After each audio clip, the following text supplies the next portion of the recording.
அண்டமாகி அறிவதற்கு அரியதான பொருளதாகி தொண்டர்களின் குருவுமாகி தூய்மையான தெய்வமாகி அண்டமாகி அறிவதற்கு அரியதான பொருளதாகி தொண்டர்களின் குருவுமாகி தூய்மையான தெய்வமாகி திசையெட்டும் போற்றுகின்ற என் ஐயன் ஈசனவன் திடமுடைய நித்யநந்தன் தினமும் என் சிரசை காக்க நித்ய சண்முகா நின்னை பற்றினோம் நித்யநந்த சண்முகா காக்க காக்கவே நித்ய சண்முகா நின்னை பற்றினோம் நித்யநந்த சண்முகா காக்க காக்கவே.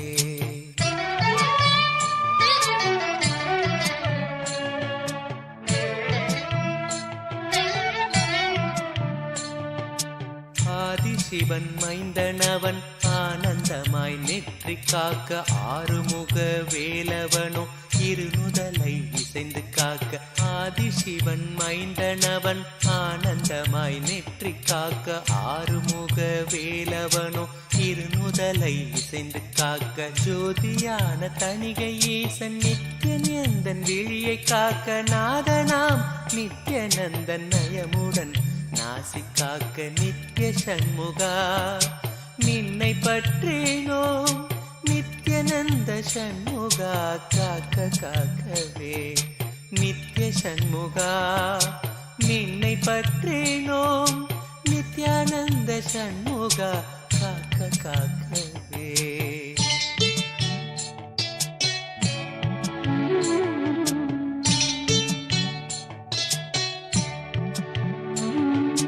செவி இரண்டும் சிறப்புடனே சிவகாமி செல்வன் காக்க வாயை வேலவன் காக்க நாப்பல் முழுதும் நித்யன் காக்க செவி இரண்டும் சிறப்புடனே சிவகாமி செல்வன் காக்க வாயை வேலவன் காக்க நாப்பல் முழுதும் நித்யன் காக்க கருப்பை தன்னை கந்தன் நித்யன் கருணையுடன் காக்க பின்னர் பிடரி தன்னை பிரியமுடன் சிவ நித்யானந்தன் காக்க நித்ய சண்முகா நின்னை பற்றினோம் நித்யநந்த சண்முகா காக்க காக்கவே நித்ய சண்முகா நின்னை பற்றினோம் நித்யானந்த சண்முகா காக்க காக்கவே.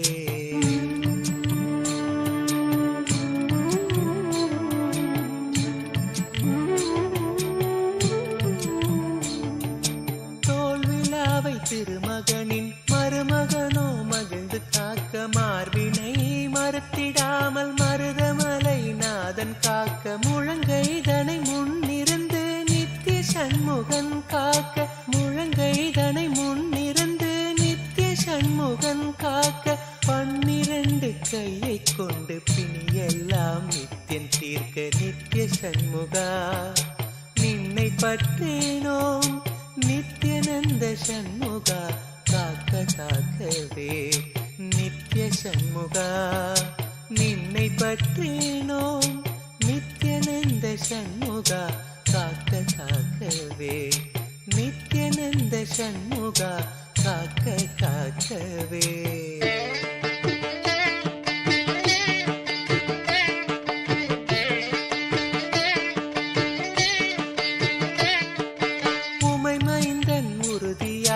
முன்கை தன்னை முகிழ்ந்து காக்க கைத்தலத்தை மால் மருகன் நித்ய சுப்பிரமணியன் காக்க உமை மைந்தன் உறுதியாக முன்கை தன்னை முகிழ்ந்து காக்க கைத்தலத்தை மால் மருகன் நித்ய சுப்பிரமணியன் காக்க பொறிக்கரம் விரல்கள் 10 பாங்குடனே புறம் கையும் பின்முதுகும் பின்னவனோ பிணி இல்லாமலை காக்க நித்ய சண்முகா நின்னை பற்றினோம் நித்யநந்த சண்முகா காக்க காக்கவே நித்ய சண்முகா நின்னை பற்றினோம் நித்யநந்த சண்முகா காக்க காக்கவே.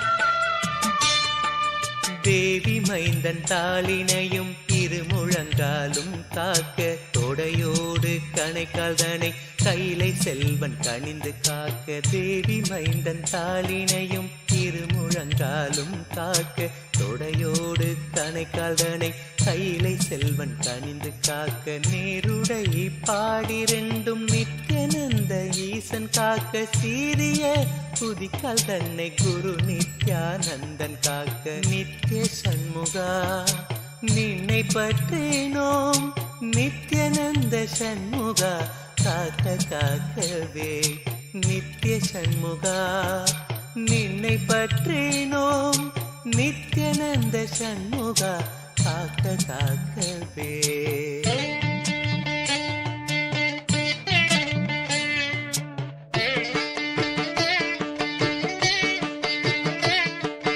விடுதிநாதன் பாதத்தோடு 10 விரலும் பறிந்து காக்க காலையோ கருத்தினோடு கௌரி நந்தனன் காக்க விடுதிநாதன் பாதத்தோடு 10 விரலும் பறிந்து காக்க காலையோ கருத்தினோடு கௌரி நந்தனன் காக்க மெய்யுடன் முழுதும் ஆதி விமல நித்யானந்தன் காக்க தெய்வநாயக விசாகன் தினமும் என் நெஞ்சை காக்க நித்ய சண்முகா நின்னை பற்றினோம் நித்யானந்த சண்முகா காக்க காக்கவே நித்ய சண்முகா நின்னை பற்றினோம் நித்யானந்த சண்முகா காக்க காக்கவே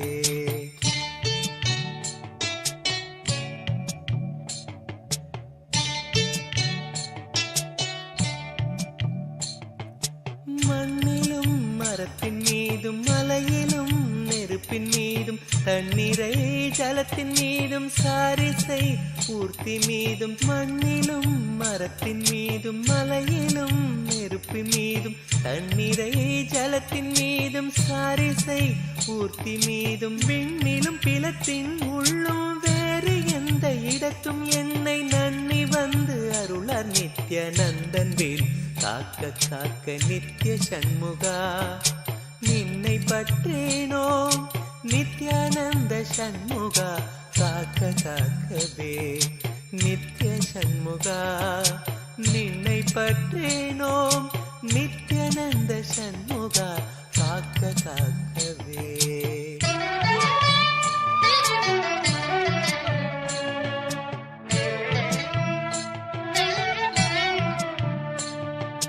தொல்வினைகள் சூழ்ந்தென்னை தொல்லை செய்யாமல் காக்க கஷ்டமே நிறைந்திட்ட கர்ம வினையில்லாமல் காக்க தொல்வினைகள் சூழ்ந்தென்னை தொல்லை செய்யாமல் காக்க கஷ்டமே நிறைந்திட்ட கர்ம வினையில்லாமல் காக்க சித்தமலம் ஒடுங்கி எங்கள் சித்த சுத்தி செய்து காக்க ஸ்ரத்தையோடு வணங்க எம்மை சிவனர் மைந்தன் காக்க காக்க நித்ய சண்முகா நின்னை பற்றினோம் நித்யானந்த சண்முகா காக்க காக்கவே நித்ய சண்முகா நின்னை பற்றினோம் நித்யானந்த சண்முகா காக்க காக்கவே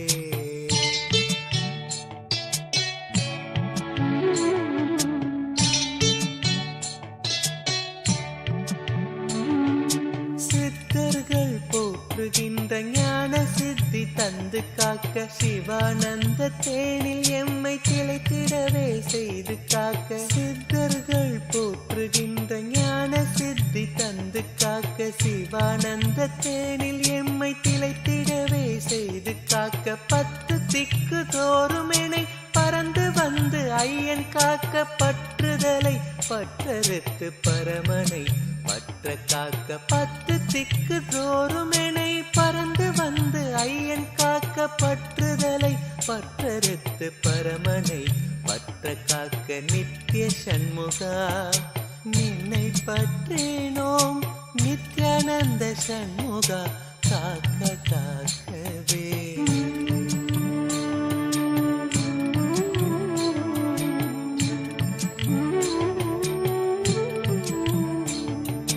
பிறப்பினோடு இறப்பினையும் பெயர்ந்து நித்யா காத்திடுவாய் பிறவாமை என்கின்ற காத்திடுவாய். பிறப்பினோடு இறப்பினையும் பெயர்ந்து நித்ய காத்திடுவாய். பிறவாமை என்கின்ற பெருவரம் நீ தந்திடுவாய். சம்ஸ்காரங்கள் கடந்து ஆன்ம ஞானம் தந்து காக்க சரணடைந்தோம் நித்யானந்த சண்முகனே. நித்தம் காக்க நித்ய சண்முகா நின்னை பற்றினோம் நித்யானந்த சண்முகா. காக்க காக்கவே நித்ய சண்முகா நின்னை பற்றினோம் நித்யானந்த சண்முகா. காக்க காக்கவே.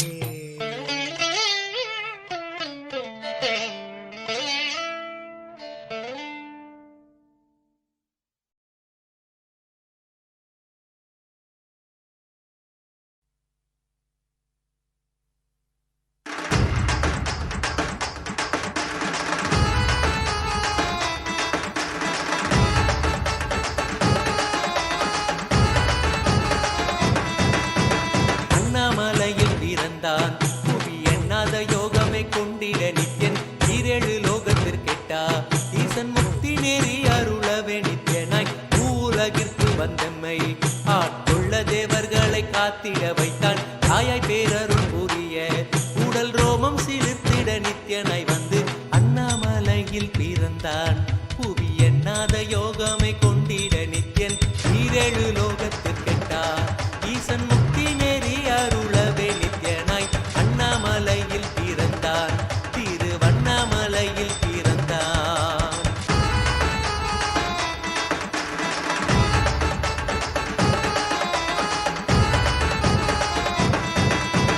சித்தை கிளப்பி விட்டேனில் பர தத்துவம் கற்பித்த பாரம ஞானியாய் ஞானக்கண் கொடுத்த தமக்கே ரூபம் காட்டிய மாய வித்தை செய்யும் நித்யன். சித்தை கிளப்பி விட்டேனில் பர தத்துவம் கற்பித்த பாரம ஞானியாய் ஞானக்கண் கொடுத்த தமக்கே ரூபம் காட்டிய மாய வித்தை செய்யும் நித்யன் அண்ணாமலையில் பிறந்தான்.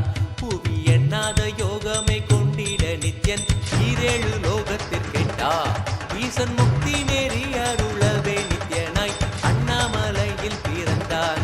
நித்யன் அண்ணாமலையில் பிறந்தான்.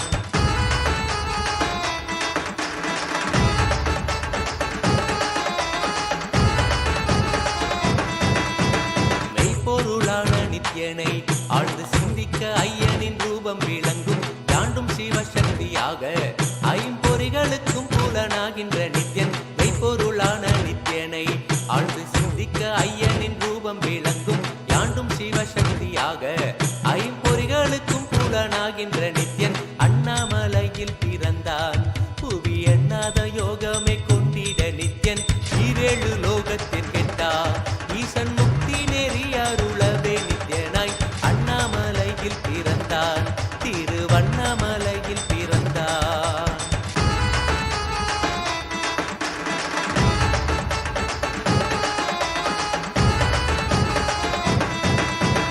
உள்ளும் புறமும் இருந்து உயிர் பக்குவமாக்கிடும் பரமனாம் நித்யன். ஞானப்பாடித்தங்கள் ஏழும் கொண்ட ஞானமும் ஆகியே ஆண்டிடும் நித்யன். உள்ளும் புறமும் இருந்து உயிர் பக்குவமாக்கிடும் பரமனாம் நித்யன். ஞானப்பாடித்தங்கள் ஏழும் கொண்ட ஞானமும் ஆகியே ஆண்டிடும் நித்யன் அண்ணாமலையில் பிறந்தான். புவி எண்ணாத யோகமே கொண்டிட நித்யன் ஈரேழு லோகத்திற்கெட்டா ஈசன் முக்தி நேரி அருளவே நித்யனாய் அண்ணாமலையில் பிறந்தான். நித்யன் அண்ணாமலையில் பிறந்தான்.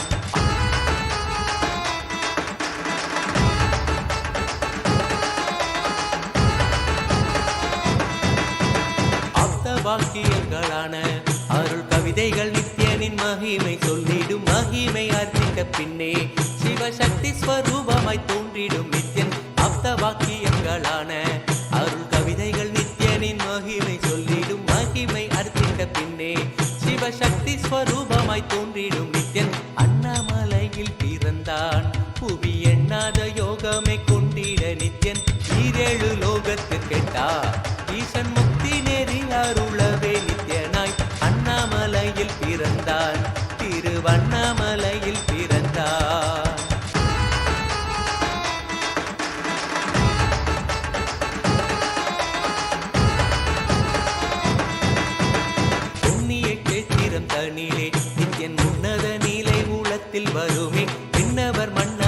ஒப்ப அகிலம் ஆளும் கீர்த்தியுடை ஈசன் நித்யானந்தன் புண்ணிய சேத்திரம் தனிலே நித்யன் உன்னத நீலை குலத்தில் வருமே விண்ணவர் மன்னவர் ஒப்ப அகிலம் ஆளும் கீர்த்தியுடை ஈசன் நித்யானந்தன் அண்ணாமலையில் பிறந்தான் புவி அண்ணாத யோகமே நித்யன் ஈரேழு லோகத்திற்கெட்டார் ஈசன் முக்தி நெறி அருளவே நித்யனாய் அண்ணாமலையில் பிறந்தான் நித்யன் அண்ணாமலையில் பிறந்தான்.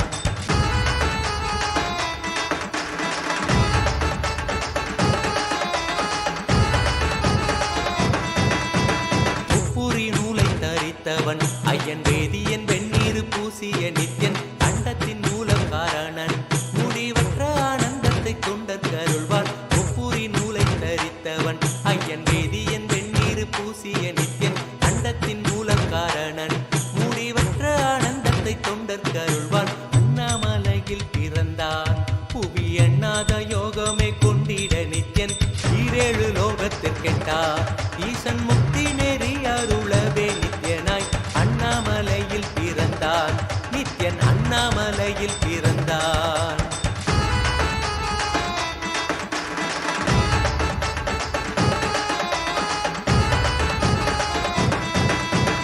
பேரறிவு பொருள் நித்யன் உலகாளும் ஊரை மன்னவர் கழித்தவன் அர்த்தநாரீஸ்வரனாக அருள் செய்திட்டே எம்மை ஆட்கொண்டிடும் நித்யன். பேரறிவு பொருள் நித்யன் உலகாளும் ஊரை மன்னவர் கழித்தவன் அர்த்தநாரீஸ்வரனாக அருள் செய்திட்டே எம்மை ஆட்கொண்டிடும் நித்யன் அண்ணாமலையில் பிறந்தான் புவி எண்ணாத யோகமே கொண்டிட நித்யன் ஈரேழு லோகத்திற்கெட்டார் ஈசன் முக்தி நெறி அருளவே நித்யனாய் அண்ணாமலையில் பிறந்தான் நித்யன் அண்ணாமலையில் பிறந்தான்.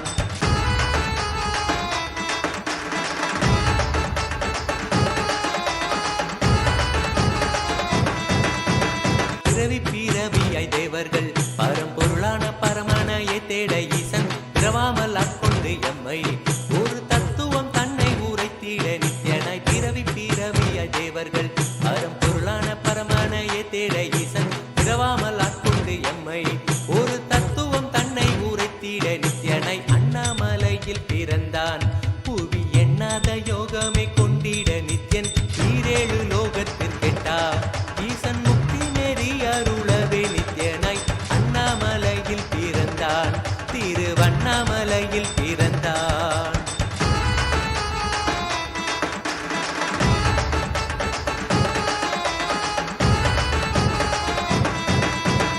எண்ணிலா வடிவமுடையவன் என்னும் எண்ணம் கடந்த முதற் பொருளானவன் பிறவி எடுத்தே சலிக்க அருள் தாகத்தை தீர்த்தன் வீணைகள் களைந்தான். எண்ணிலா வடிவமுடையவன் என்னும் எண்ணம் கடந்த முதற் பொருளானவன் பிறவி எடுத்தே சலிக்க அருள் தாகத்தை தீர்த்தன் வீணைகள் களைந்தான்.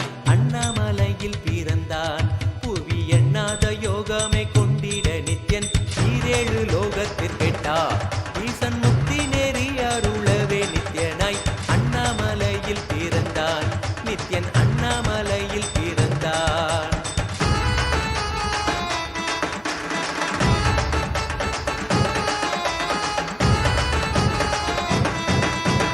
ஆனந்தமாய் என்னுள் நித்யன் முக்தி மார்க்கத்தை காட்டி விட்டிருந்தருள்வான். மாலையன் காணாத சோதியன் தெளித்தேனாய் நித்திட ஞானம் அருள்வான். ஆனந்தமாய் என்னுள் நித்யன் முக்தி மார்க்கத்தை காட்டி விட்டிருந்தருள்வான். மாலையன் காணாத சோதியன் தெளித்தேனாய் நித்திட ஞானம் அருள்வான். அண்ணாமலையில் பிறந்தான் புவி எண்ணாத யோகமே கொண்டிட நித்யன் ஈரேழு லோகத்திற்கெட்டார் ஈசன் முக்தி நெறி அருளவே நித்யனாய் அண்ணாமலையில் பிறந்தான் நித்யன் அண்ணாமலையில் பிறந்தான்.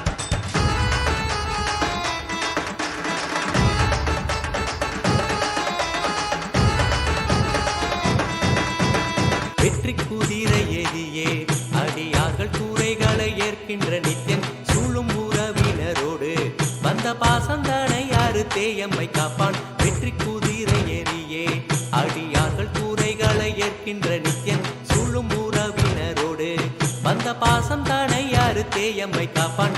அண்ணாமலையில் பிறந்தான் புவி எண்ணாத யோகமே கொண்டிட நித்யன் ஈரேழு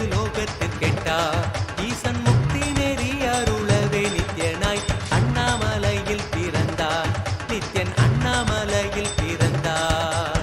நித்யனை பற்றுவதொன்றே உபாயம் என்பதானால் பற்றி பீடித்தோம். நித்யன் பாதம் ஒன்றே சதம், அவன் நாமம் சொல்லியே நித்யானந்தம் கொள்ளுவோம். நித்யனை பற்றுவதொன்றே உபாயம் என்பதானால் பற்றி பீடித்தோம். நித்யம் பாதம் ஒன்றே சதம், அவன் நாமம் சொல்லியே நித்யானந்தம் கொள்ளுவோம். அண்ணாமலையில் பிறந்தான் புவியன்னாத யோகமே கொண்டிட நித்யன் ஈரேழு லோகத்தில் கெட்டா ஈசன் தேவி ஆனந்தேஸ்வரி. ஆனந்தேசன் பொன் கழுத்தில் அன்பினோடு தேவியும், ஆனந்தேசன் பொன் கழுத்தில் அன்பினோடு தேவியும், மையகம் காத்திடும் மாமலர் கரத்தினார், மையகம் காத்திடும் மாமலர் கரத்தினார், மாலை சாற்றினாள் தேவி ஆனந்தேஸ்வரி, மாலை சாற்றினாள் தேவி ஆனந்தேஸ்வரி. ஆனந்தேசன் பொன் கழுத்தில் அன்பினோடு தேவியும், ஆனந்தேசன் பொன் கழுத்தில் அன்பினோடு தேவியும்.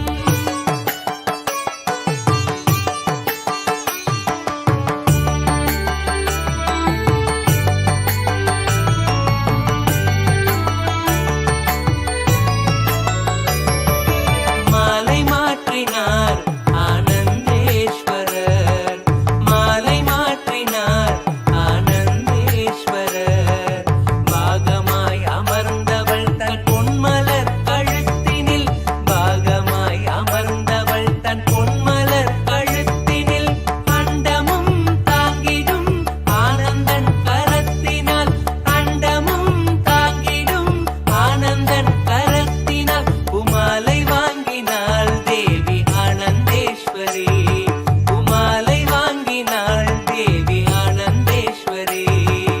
பாகமாய் அமர்ந்தவள் தன் பொன்மலர் கழுத்தினில், பாகமாய் அமர்ந்தவள் தன் பொன்மலர் கழுத்தினில்.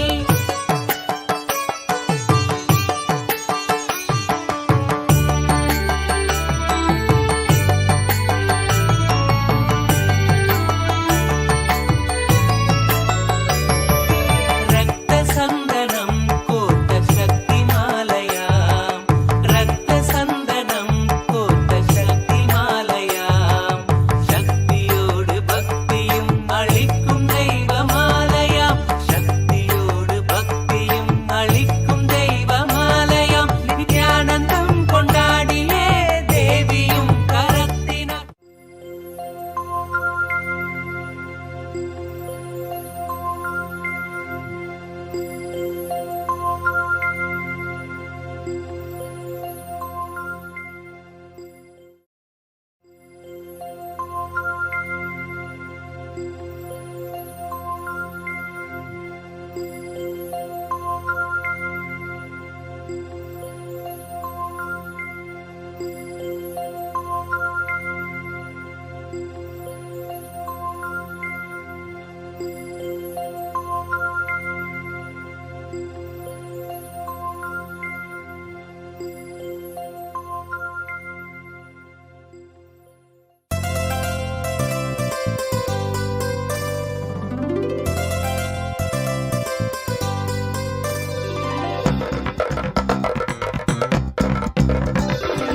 नित्यं मन्त्रं नित्यं यन्त्रं नित्यं तन्त्रं नित्यं सर्वं नित्यं मन्त्रं नित्यं यन्त्रं नित्यं तन्त्रं नित्यं सर्वं तपोयज्ञदानादिभिः शुद्धबुद्धिर्विरक्तो नृपादे पदे तुच्छबुद्ध्या परित्यज्य सर्वं यदाप्नोति तत्त्वं परं ब्रह्म नित्यं तदेवाहमस्मि तपोयज्ञदानादिभिः शुद्धबुद्धिर्विरक्तो नृपादे पदे तुच्छबुद्ध्या परित्यज्य सर्वं यदाप्नोति तत्त्वं परं ब्रह्म नित्यं तदेवाहमस्मि नित्यं मन्त्रं नित्यं यन्त्रं नित्यं तन्त्रं नित्यं सर्वं नित्यं मन्त्रं नित्यं यन्त्रं नित्यं तन्त्रं नित्यं सर्वं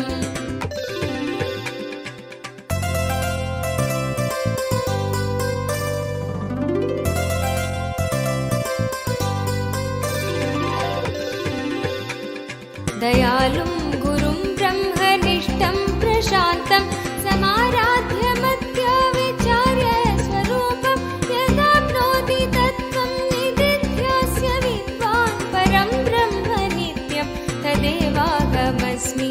दयालुं गुरुं ब्रह्मनिष्ठं प्रशान्तं समाराध्यमत्य विचार्य स्वरूपं यदाप्नोति तत्त्वं निदिध्यास्य विद्वान् परं ब्रह्म नित्यं तदेवाहमस्मि। नित्यं मन्त्रं नित्यं यन्त्रं नित्यं तन्त्रं नित्यं सर्वं नित्यं मन्त्रं नित्यं यन्त्रं नित्यं तन्त्रं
ஸ்வர்ண சூரிய பிரபை வாகனம் மறுகையில் அபயம் திருக்காட்சி உதயம் நித்யானந்தன் தோன்றிடும் இது ஸ்வர்ண சூரிய பிரபை வாகனம் பல கோடி இதழ் பூத்திடும் மலராய் ஒளிரும் நித்யன் திருமுகம் கரம் தாங்கும் திருச்சூலமோ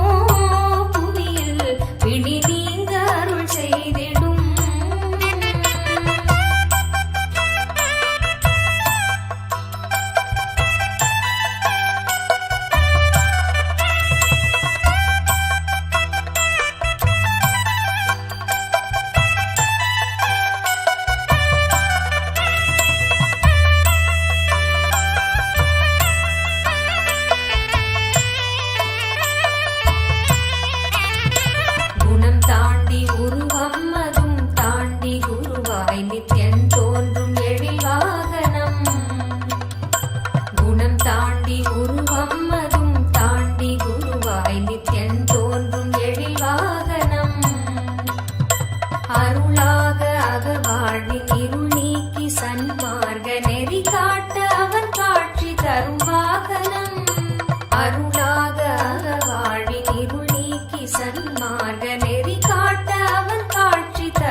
शिव शंकर जय जय त्रिपुरारी, जय सुरपति त्रिभुवनपति जय जय असुरारी।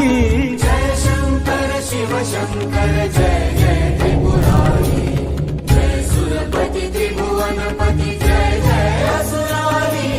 जय शंकर शिव शंकर।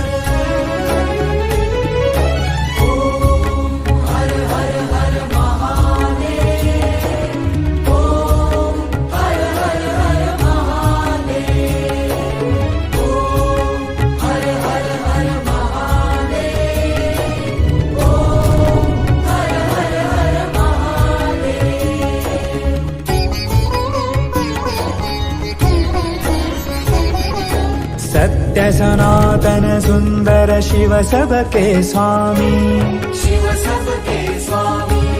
अविकारी अविनाशी अज अंतर्यामी, अज अंतर्यामी।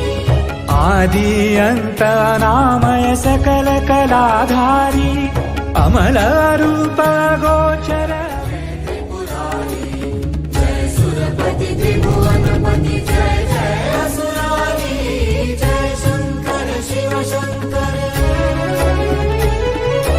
ओम हर हर हर महादेव, ओम हर हर हर महादेव, ओम हर हर हर महादेव, ओम हर हर हर महादेव।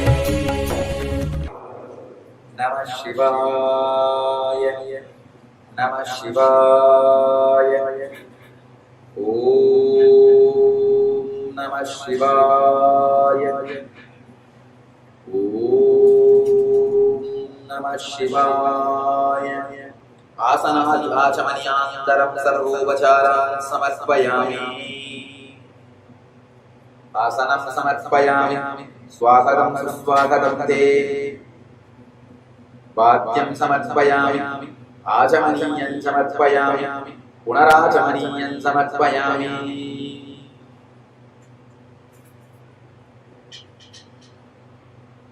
आसनं स्वागतं वाद्यं आचमनीयं पुनराचमनीयम्। छाल कपाल गरल गल मुंड माल व्याली,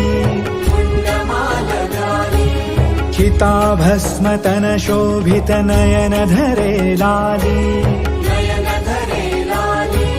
प्रेत पिशाच सुसेवित पीत जटाधारी, विवसन विकट रूप धर रुद्र प्रलयकारी।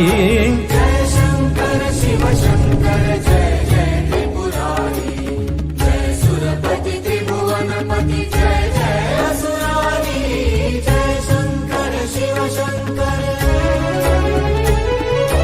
ओम हर हर हर महादेव, ओम हर हर हर महादेव, ओम हर हर हर महादेव, ओम हर हर हर महादेव।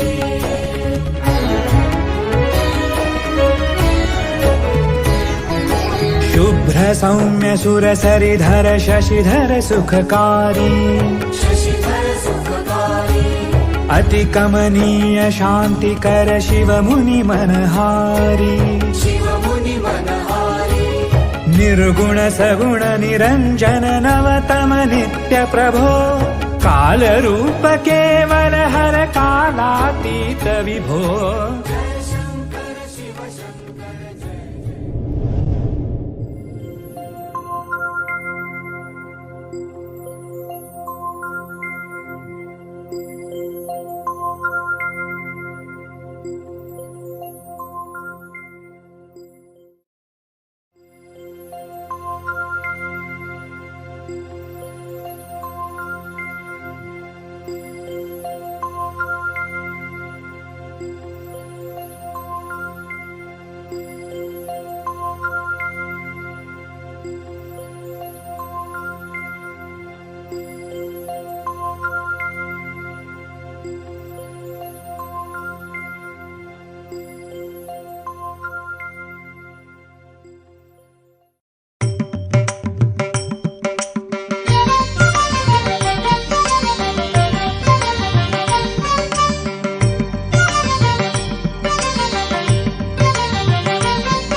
नित्यनन्दन जय जगत् जगदीशा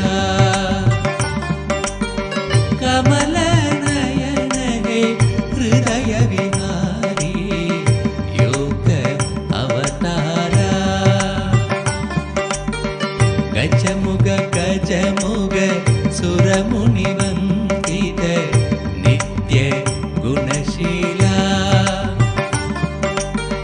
गजमुग गजमुग सुरमुनिवन्दित नित्य गुणशीला ईश्वर नित्या नित्यनन्दन जय जगत् जगदीशा कमलनयन हे हृदय विहारी योग अवतारा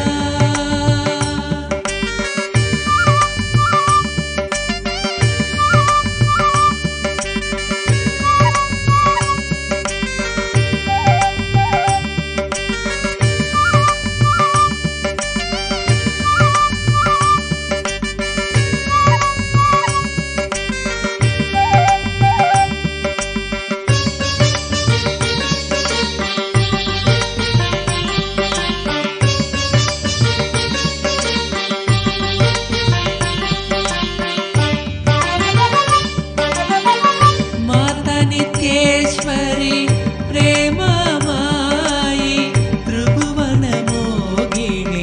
पापविनाशिनी वेदकलावती कल्याणदायिनी नित्यनारायणी शिवशक्तीश्वरी महादेवा शिव शम्भो शङ्कर शङ्कर शरणं पङ्कज शरणं सद्गुरुदेवा नित्य गुरुदेवा नित्यानन्दमयी नित्येश्वरिणी ईश्वर नित्या नित्यनन्दन जय जगत् जगदीशा कमलनयन हे हृदय विहारी योग अवतारा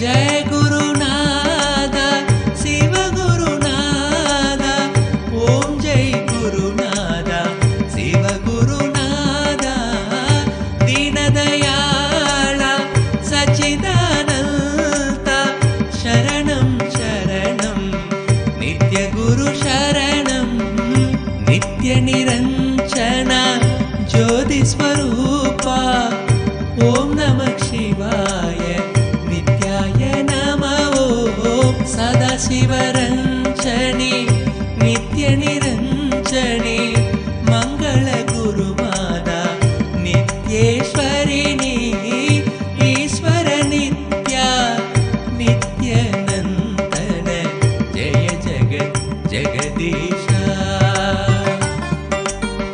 कमलनयन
ईश्वर नित्या नित्यानन्दन जय जगत् जगदीशा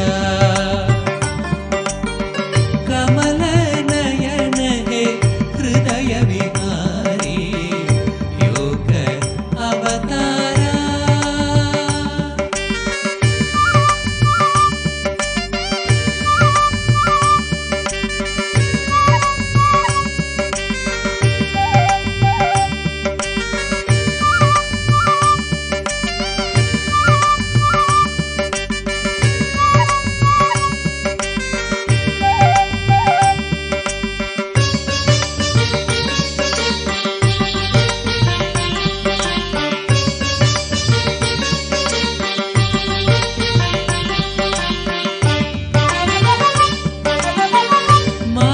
नित्येश्वरी प्रेममायि त्रिभुवनमोहिनी पापविनाशिनी वेदकलावधि कल्याणदायिनी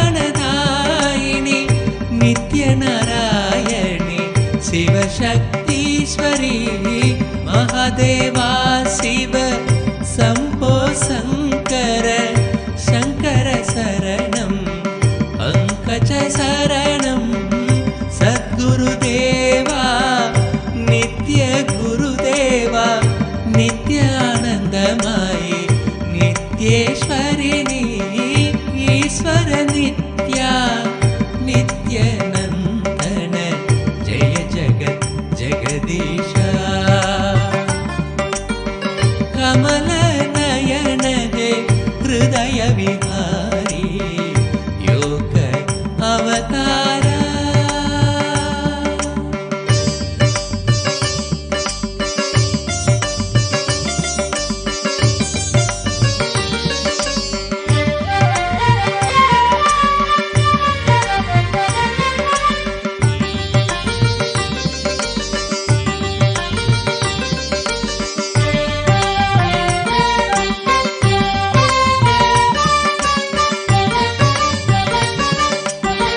जय गुरुनाथ शिव गुरुनाथ ओम जय गुरुनाथ शिव गुरुनाथ दीनदयाळ सच्चिदानन्द शरणं शरणं नित्य गुरु शरणं नित्य निरञ्जन ज्योति स्वरूपा ओम नमः शिवाय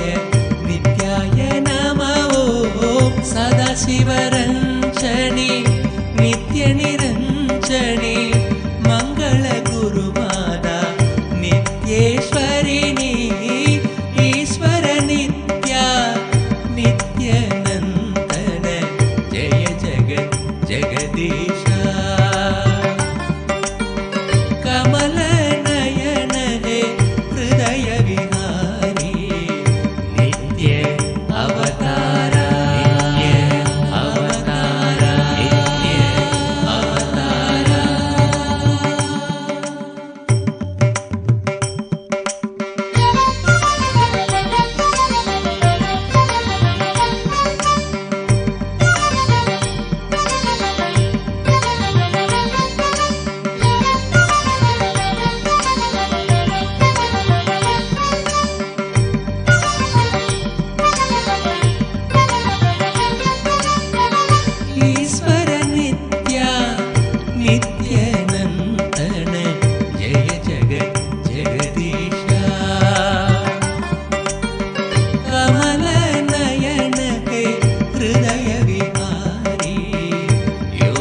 नित्यं मन्त्रं नित्यं यन्त्रं नित्यं तन्त्रं नित्यं सर्वं नित्यं मन्त्रं नित्यं यन्त्रं नित्यं तन्त्रं नित्यं सर्वम्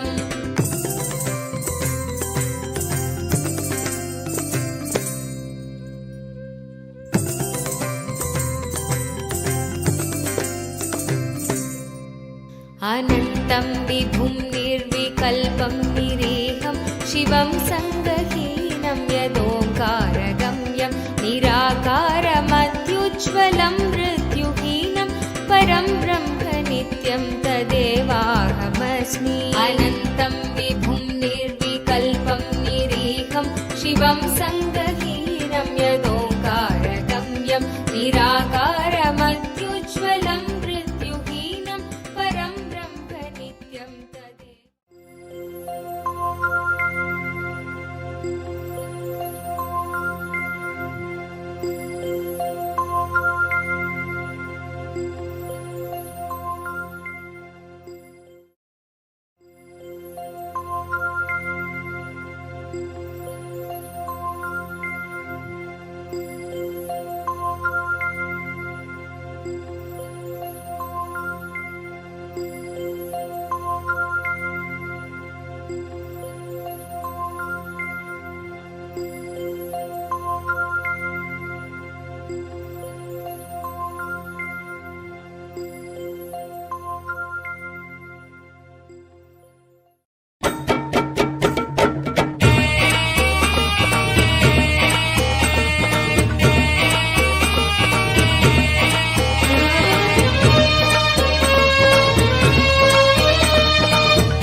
குருபாதமே நம்மை காக்க மண் மீது நடை போடும் திருக்கற்பத்தரு நித்ய குருபாதமே குருபாதமே நித்ய குருபாதமே நம்மை காக்க மண் மீது நடை போடும் திருக்கற்பத்தரு நித்ய குருபாதமே மறை நான்கின் பொருளாக இறையன்பின் திரளாக உலகாலும் அருளாகுமே வேதங்கள் துதிப்பாடும் உயர் வேதம் என்னாலும் நித்யானந்தன் பாதமே நித்ய குருநாதன் திருப்பாதமே குருபாதமே நித்ய குருபாதமே நம்மை காக்க மண் மீது நடை போடும் திருக்கற்பத்தரு நித்ய குருபாதமே குருபாதமே நித்ய குருபாதமே நம்மை காக்க மண் மீது நடை போடும் திருக்கற்பத்தரு நித்ய குருபாதமே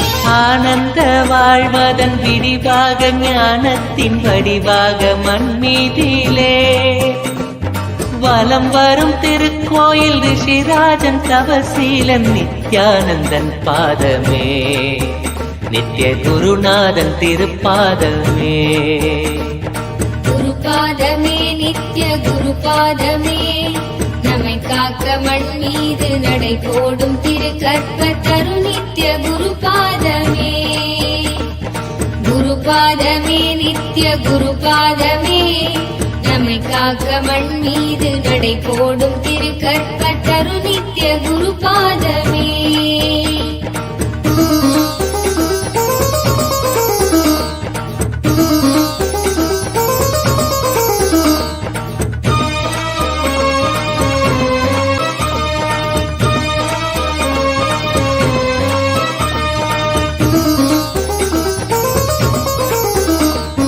என் சித்தி யோகங்கள் வரம் ஏந்தும் யாகங்கள் பல ஜென்ம தவத்தாலுமே காணாத பெருஞானம் பெருகும் அப்பொற்பாதம் பணிகின்ற கண நேரமே இணையில்லாத வரமாகுமே. குருபாதமே நித்ய குருபாதமே நம்மை காக்க மண் மீது நடை போடும் திருக்கற்ப தரு நித்ய குருபாதமே. குருபாதமே நித்ய குருபாதமே நம்மை காக்க மண் மீது நடை போடும் திருக்கற்ப தரு நித்ய குருபாதமே.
सार हरे जय कैलाशी जय अविनाशी सुख राशि सुख सार हरे जय शशि शेखर जय डमरूधर जय जय प्रेमागार हरे जय शशि शेखर जय डमरूधर जय जय प्रेमागार हरे जय त्रिपुरारी जय मदहारी अमित अनंत अपार हरे जय त्रिपुरारी जय मदहारी अमित अनंत अपार हरे निर्गुण जय जय सगुणामय निराकार साकार हरे नित्यानंद पुरी ईश्वर नित्या पाहि पाहि दातार हरे नित्यानंद पुरी ईश्वर नित्या पाहि पाहि दातार हरे हर हर नित्य देव हरे हर हर नित्य देव हरे हर हर नित्य देव हरे हर हर नित्य देव हरे.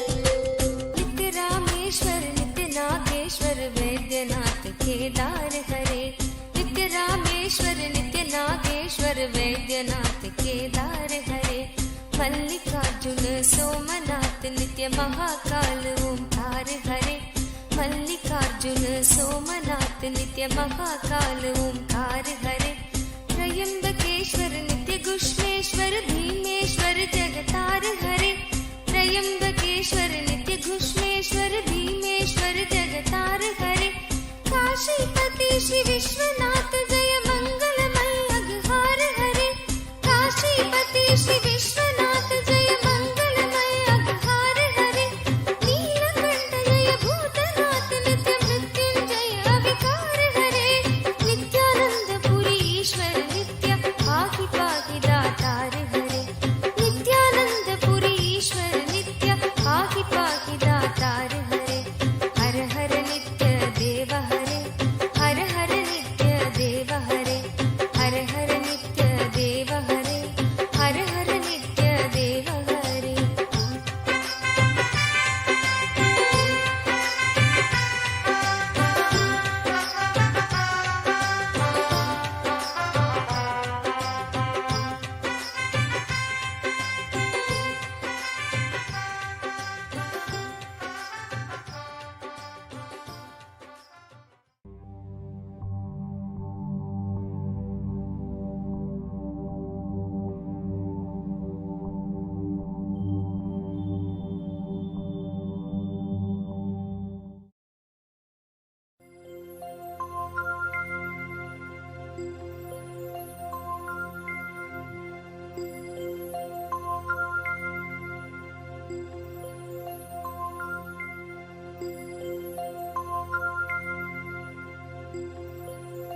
నిత్యనారాయణ గోవింద కేశవా, నిత్యనారాయణ గోవింద మాధవా, నిత్యనారాయణ గోవింద కేశవా, నిత్యనారాయణ గోవింద మాధవా, నిత్యనారాయణ గోవింద కేశవా, నిత్యనారాయణ గోవింద మాధవా, నిత్యనారాయణ గోవింద కేశవా, హర నిత్య నిత్యనంత, హర నిత్య హరే హరే, హరే నిత్య నిత్యనంత, హరే నిత్య హరే హరే, హర నిత్య నిత్యనంత, హర నిత్య హరే హరే, హరే నిత్య నిత్యనంత, హరే నిత్య హరే హరే.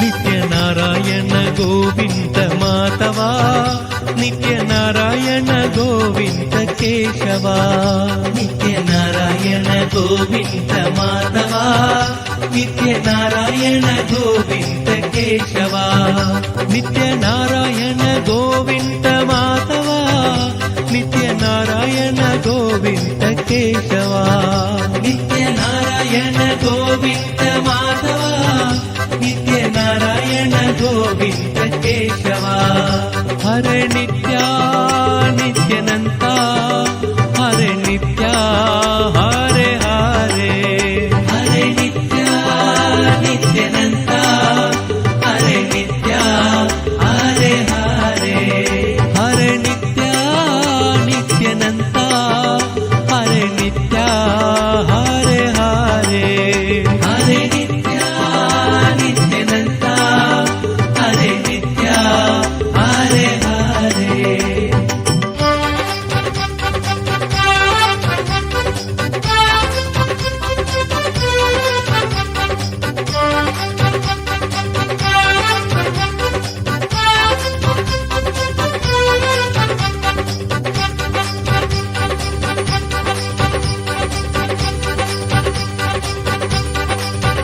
నిత్యనారాయణ గోవింద మాధవా, నిత్యనారాయణ గోవింద కేశవా, నిత్యనారాయణ గోవింద మాధవా, నిత్యనారాయణ గోవింద కేశవా, నిత్యనారాయణ గోవింద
शिवने नित्य अरुणाचल शिवने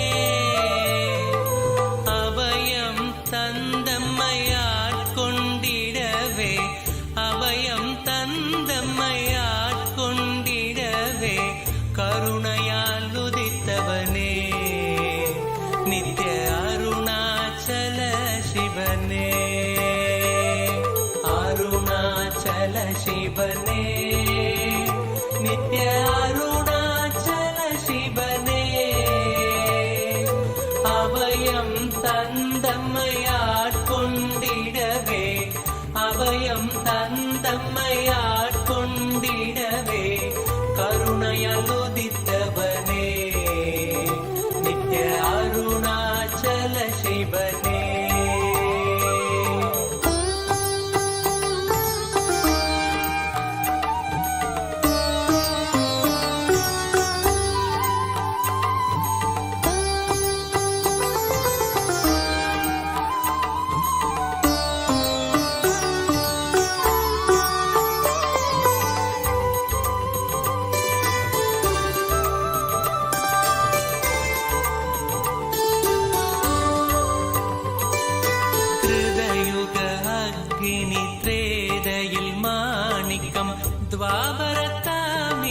द्वापरतामिरमाम्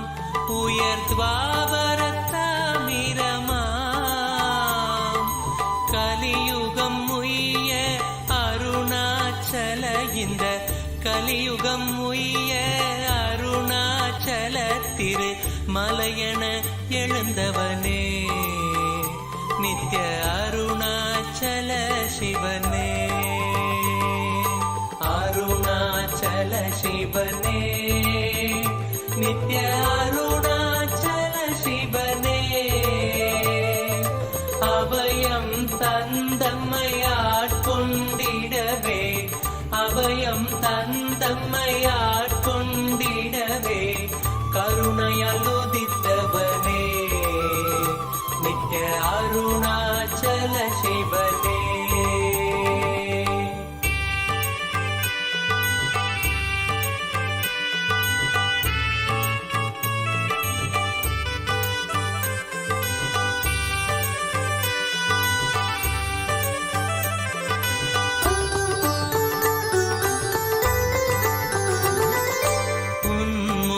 சென்றதில் அன்பு மலர்ந்திட ஆனந்தம் தருபவனே நித்ய ஆனந்தம் தருபவனே கல்மணம் தாண்டியும் இன்முகம் நினைந்திட கல்மணம் தாண்டியும் இன்முகம் நினைந்திட முக்தி அளிப்பவனே नित्य अरुणाचल शिवने अरुणाचल शिवने नित्य अरुणाचल शिवने अभयं तन्दम्मयाट्कोण्डिडवे अभयं तन्दम्मयाट्कोण्डिडवे करुणयाल उदितवने नित्य अरुणाचल शिवने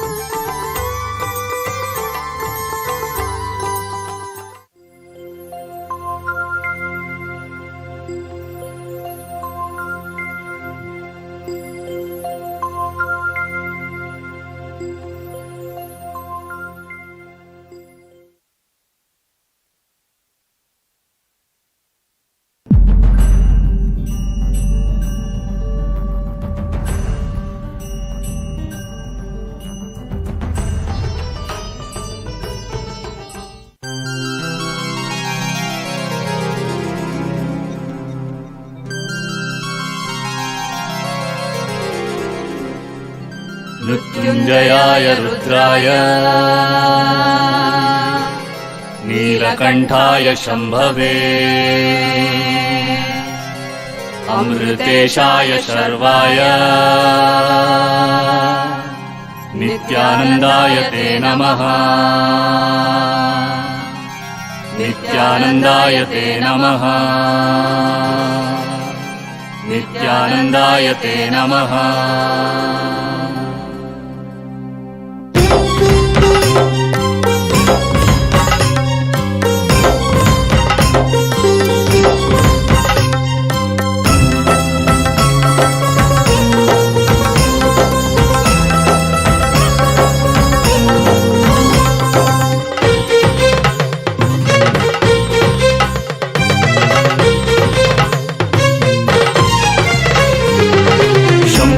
शिव शंभो हर शंभो हर शंभो शंभो शिव शंभो हर शंभो हर शंभो शंभो शिव शंभो हर शंभो हर शंभो शंभो शिव शंभो हर शंभो हर शंभो नित्यानंदेश्वर बिडदिपुरीश्वर नित्यानंदेश्वर बिडदिपुरीश्वर सामगान प्रिय शंकर प्रेम हृदय शशिशेखर सामगान प्रिय शंकर प्रेम हृदय शशिशेखर नर्तन प्रिय परमेश्वर ईश्वर नित्येश्वर हर हर हर हर नर्तन प्रिय परमेश्वर ईश्वर नित्येश्वर हर हर हर हर शंकर शिव शंकर शंकर अभयंकर शंकर शिव शंकर शंकर अभयंकर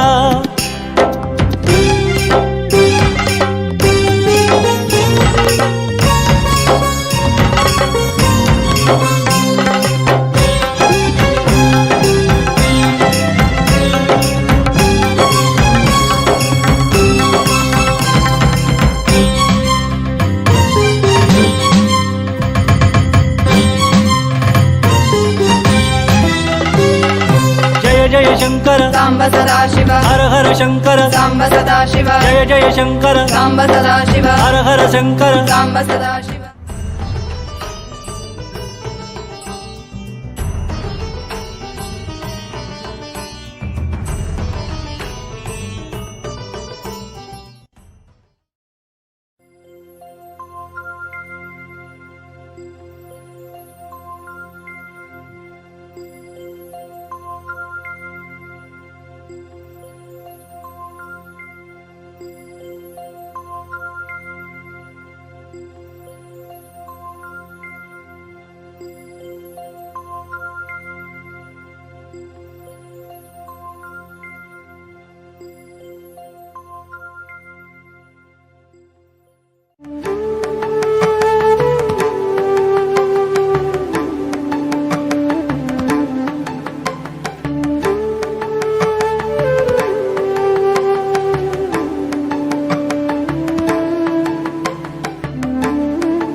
சேயனை காக்கவே சிந்தை இறங்கிய சீல நித்தேஸ்வரியாய்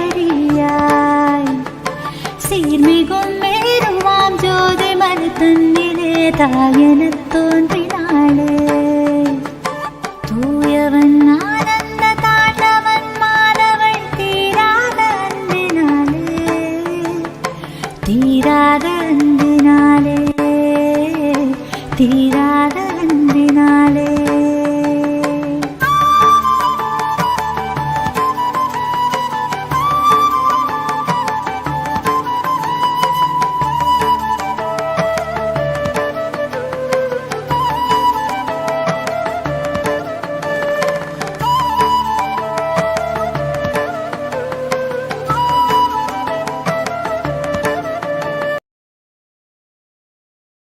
closed.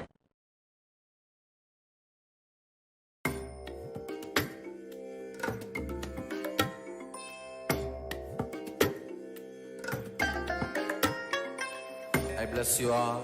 Let you all open all your three eyes and manifest the powers of Mahasannidhanam. Om Nithyananda Paramashivoham.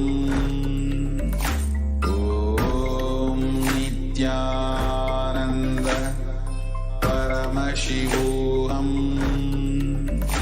Om Nithyananda Paramashivoham. Om Nithyananda Paramashivoham. Om Nithyananda Paramashivoham. Om Nithyananda Paramashivoham. Om Nithyananda आनन्दं परमसुखदं केवलं ज्ञानमूर्तिं द्वन्द्वातीतं गगनसदृशं तत्त्वमस्याद्यलक्ष्यम् एकं नित्यं विमलमचलं सर्वधी साक्षिभूतं भावातीतं त्रिगुणरहितं सद्गुरुं तं Namami.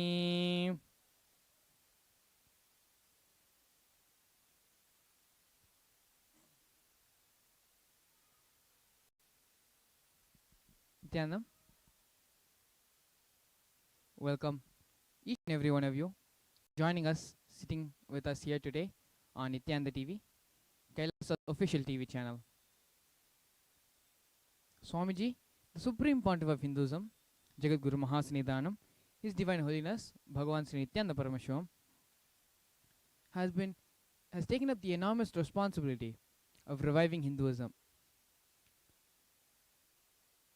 For the past 26 years, Swamiji has been actively working to create a Hindu nation, KAILASA, for this very purpose, to revive and give Hinduism the legitimacy it needs.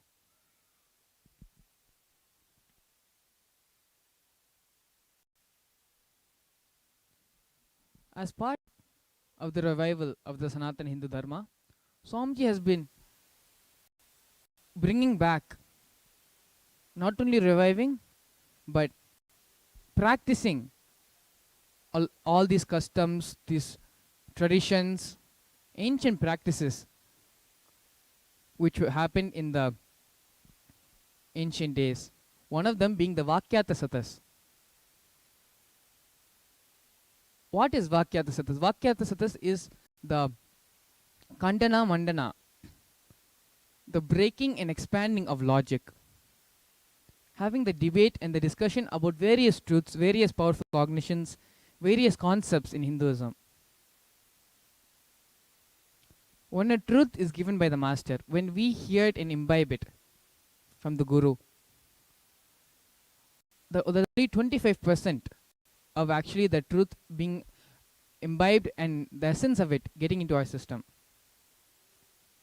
Swamiji beautifully says during the Brahma Sutra Satsang, he gives a very beautiful analogy. He tells that the first 25% of the truth happening in you, becoming a manifestation in you, happens when we hear the truth from the Master, when we listen to the Master as he gives these truths. The second 25% happens when we do the manana, the internalizing, sitting and contemplating about these various truths. The third 25% happens when we have the Vakyata Satas. Swamiji uses the word Kandana and Mandana, the breaking and expansion of the logic. That is the third 25% of imbibing the truth. And the last 25% happens when we live these principles in our life. When we start living them, not just hearing and imbibing and discussing about it, but in a day-to-day life, making this a practical applications, using them practically in our life. So totally doing all these four parts and components fully imbibes the truth into all of us. Over the past, now here, let's watch a small video. The Swami himself explains about the importance of the Vakyata Satas. Please stay tuned.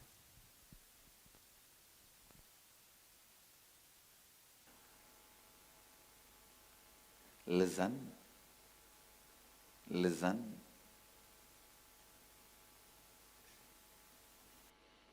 Manana, Vakyartha Sadas every day will give you a complete understanding. Not only that, please listen, every time when you keep these spiritual truths in your inner space, analyze them, think about them, contemplate on them,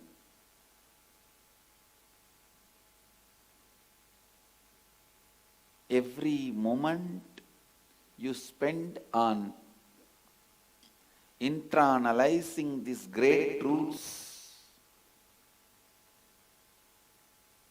your incompletions melt down,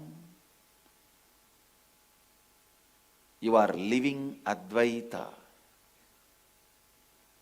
Understand how much ever you struggle to find the solution externally, you will never find the solution what you expect externally. If you think, I'll finish all the work, I took it on myself or Swamiji gave it to me, and then I'll rest in peace. Never. Even after you leave the body, we have work for you. Understand, if you are expecting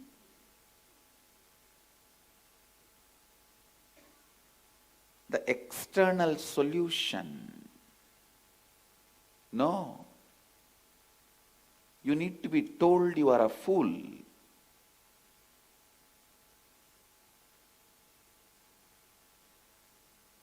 Wherever you really need to be told you are a fool, you should be told that is the real good thing for you. If you have some disease, you need to be told you have that disease. Only then you will understand the seriousness and start taking medication.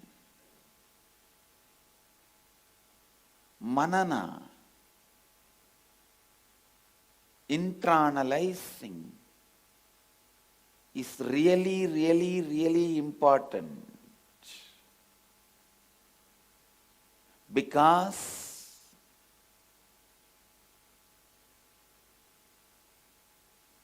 the life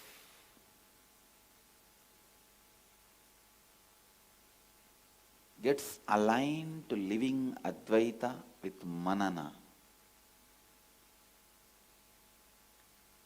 Shankara says beautifully,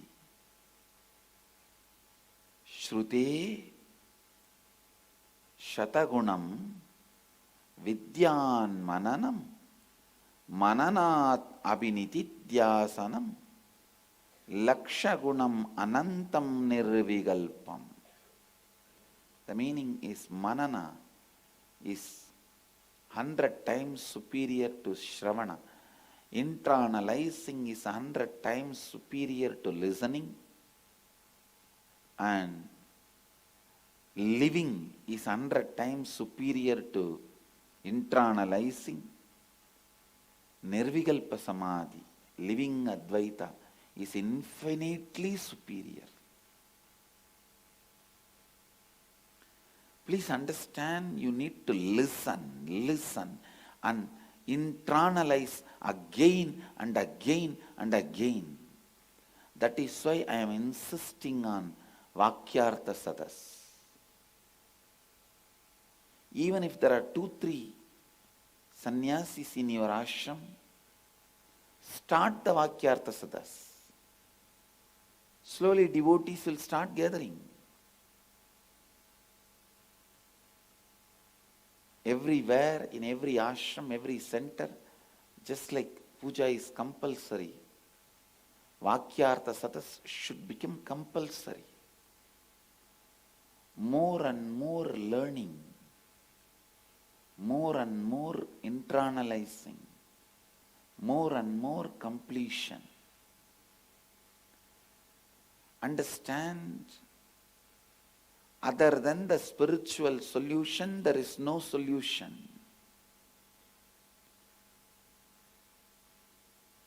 How much ever you try to find any solution for any problem, whether it is personal, professional, organizational, intrapersonal, and interpersonal.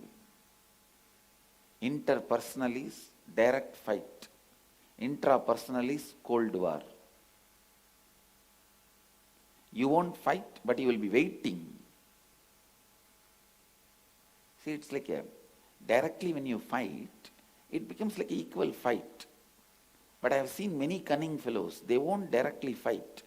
They will wait. At some point, they will get that neutral person position. That time they will use that position and attack. When somebody else is attacking him and he is fighting with somebody else, he is a neutral person. Now come on, use that and attack.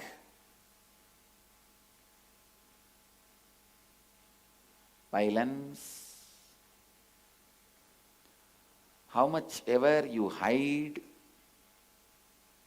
how much ever you keep inside, and how much ever cunningly you plan, finally it is going to stink inside you, not anybody else. Whether it is interpersonal problem, intrapersonal problem, organizational problem, professional problem, or personal problem, the only way anything can be solved is spiritual solution. Vakyartha Sadas is the best way for a spiritual solution. Discovering spiritual solution for any problem.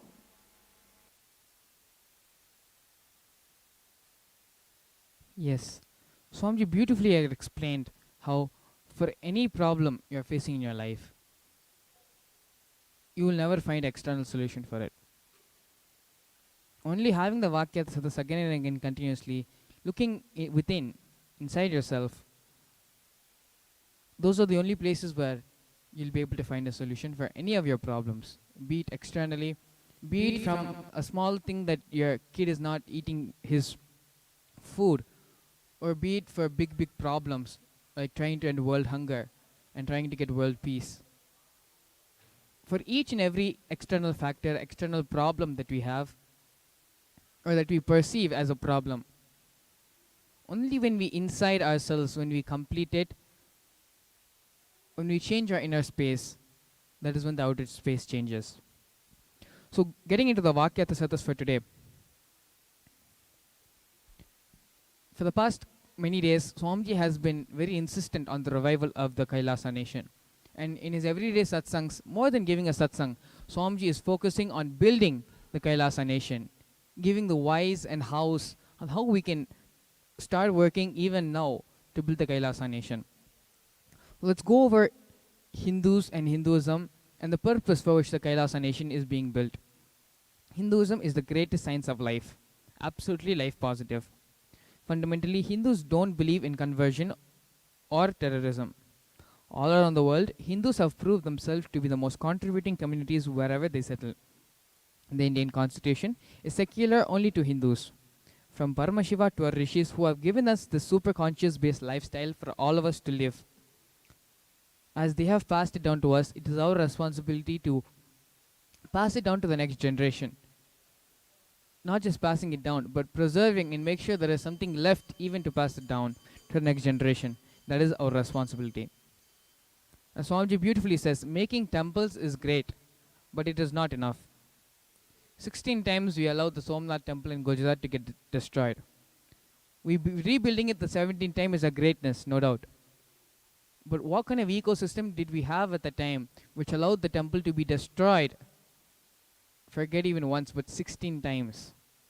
It is from these mistakes that we should learn and reinvent ourselves to prevent such future catastrophes while building the Kailasa nation. Apart from all of this, 57% of Hindus, those who call themselves Hindus, do not take part in any Hindu activity, in any religious activity, even as simple as going to the temple. 57% of Hindus do not participate in this. So you can see here at how far low Hindus are and the faith basically they have in Hinduism. Previously, over the course of the previous Vakyata Satasas, we had discussed about the NRI Hindus and how they feel ashamed and embarrassed about the religion, primarily because of the lack of knowledge about their culture and without a forum for them to open up and share their fundamental questions with anyone.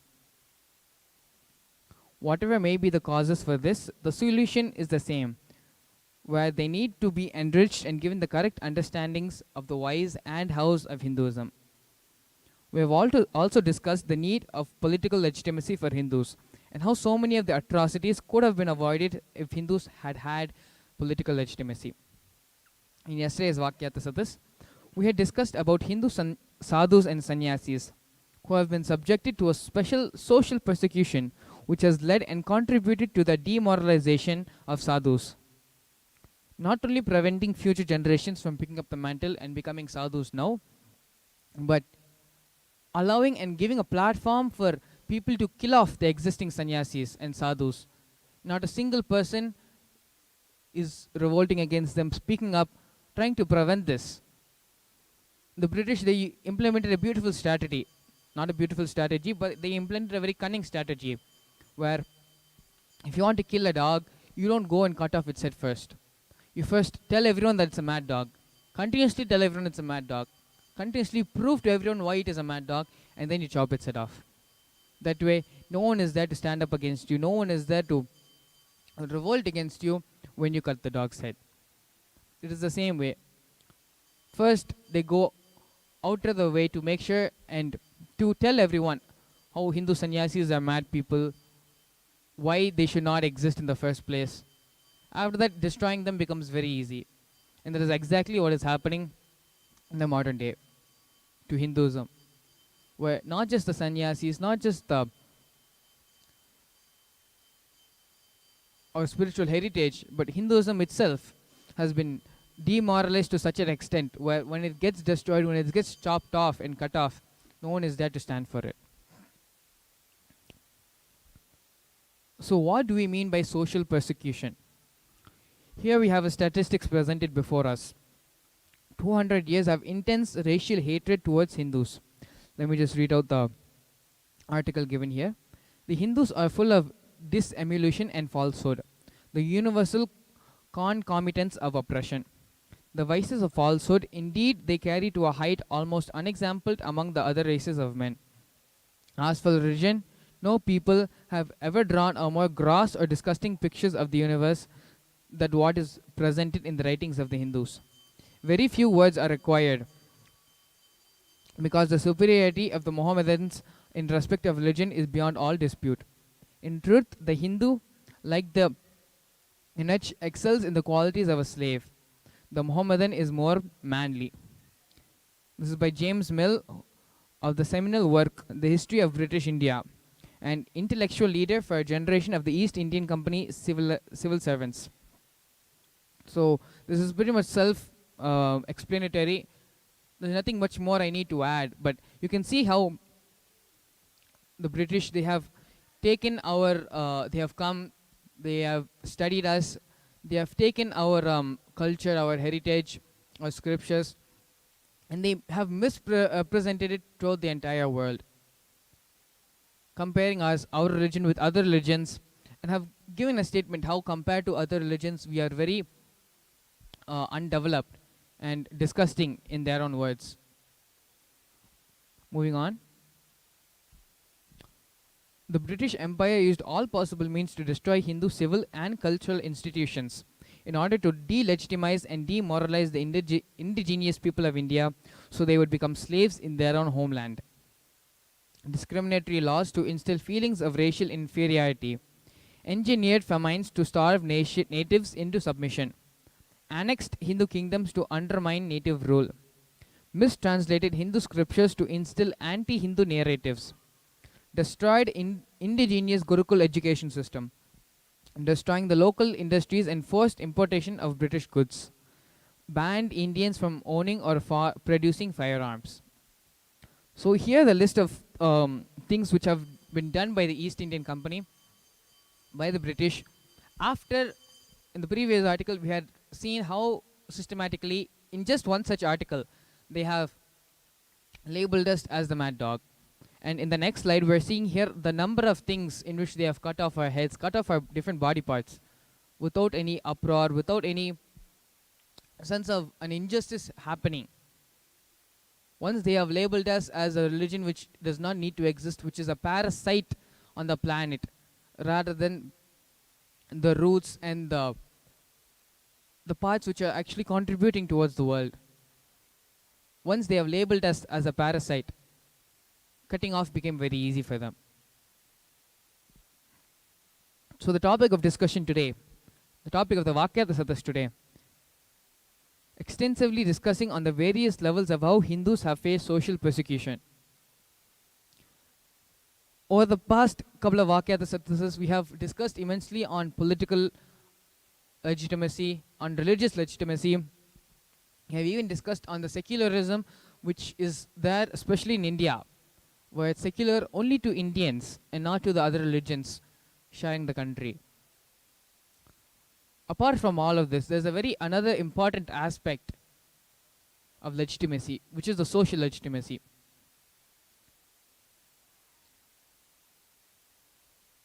Thinking of it, it reminds me a lot of how high school is, where in high school everyone is given the same thing.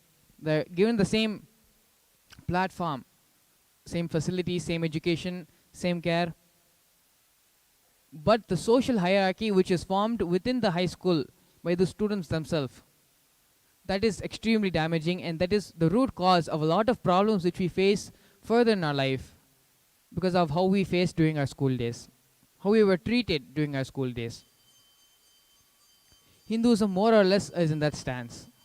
Now, all the facts, everything presented here was something of few hundred years ago.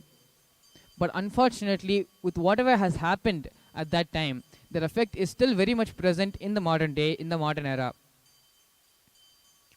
This led to Hindus changing their name, whether they practice another religion or not, for the sake of just fitting into society. They change their name, they change their lifestyle. And fundamentally, they may even change their faiths and might even start visiting other religious monasteries and complexes. All this is the result of the social illegitimacy which has happened to Hinduism, where Hindus feel ashamed and embarrassed about their own religion to practice it very openly and very publicly.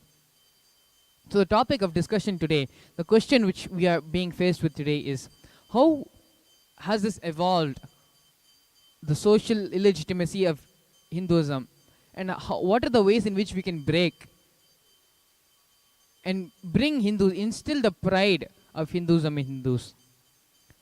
That is the topic of discussion for today, the topic of Vakyasatas for today. Before we enter into the Vakyasatas, we have a few devotees who are joining us today on the panel for the Vakyasatas. Apart from myself, my name is Srinitya Mangalananda. I'm a Bal Center of Nithyananda Gurukul. I joined Gurukul back in 2012, and prior to that, I was born and raised in RI myself, living in the United States. We also have devotees sitting with us around the world. We have Ranoshan, Edmund, Srinitya Ashtoshananda, Srinitya Jnanatmananda, all three of them joining us from Canada. We also have Sanjay ji joining us from London, Sanjay Vikarya. So I'd like to thank all four of you for coming and being a part of the Vakyasatas today. So before we enter, why don't we just go around once and allow everyone to introduce themselves for our viewers today. We can start with Srinitya Ashtoshananda. Please go ahead.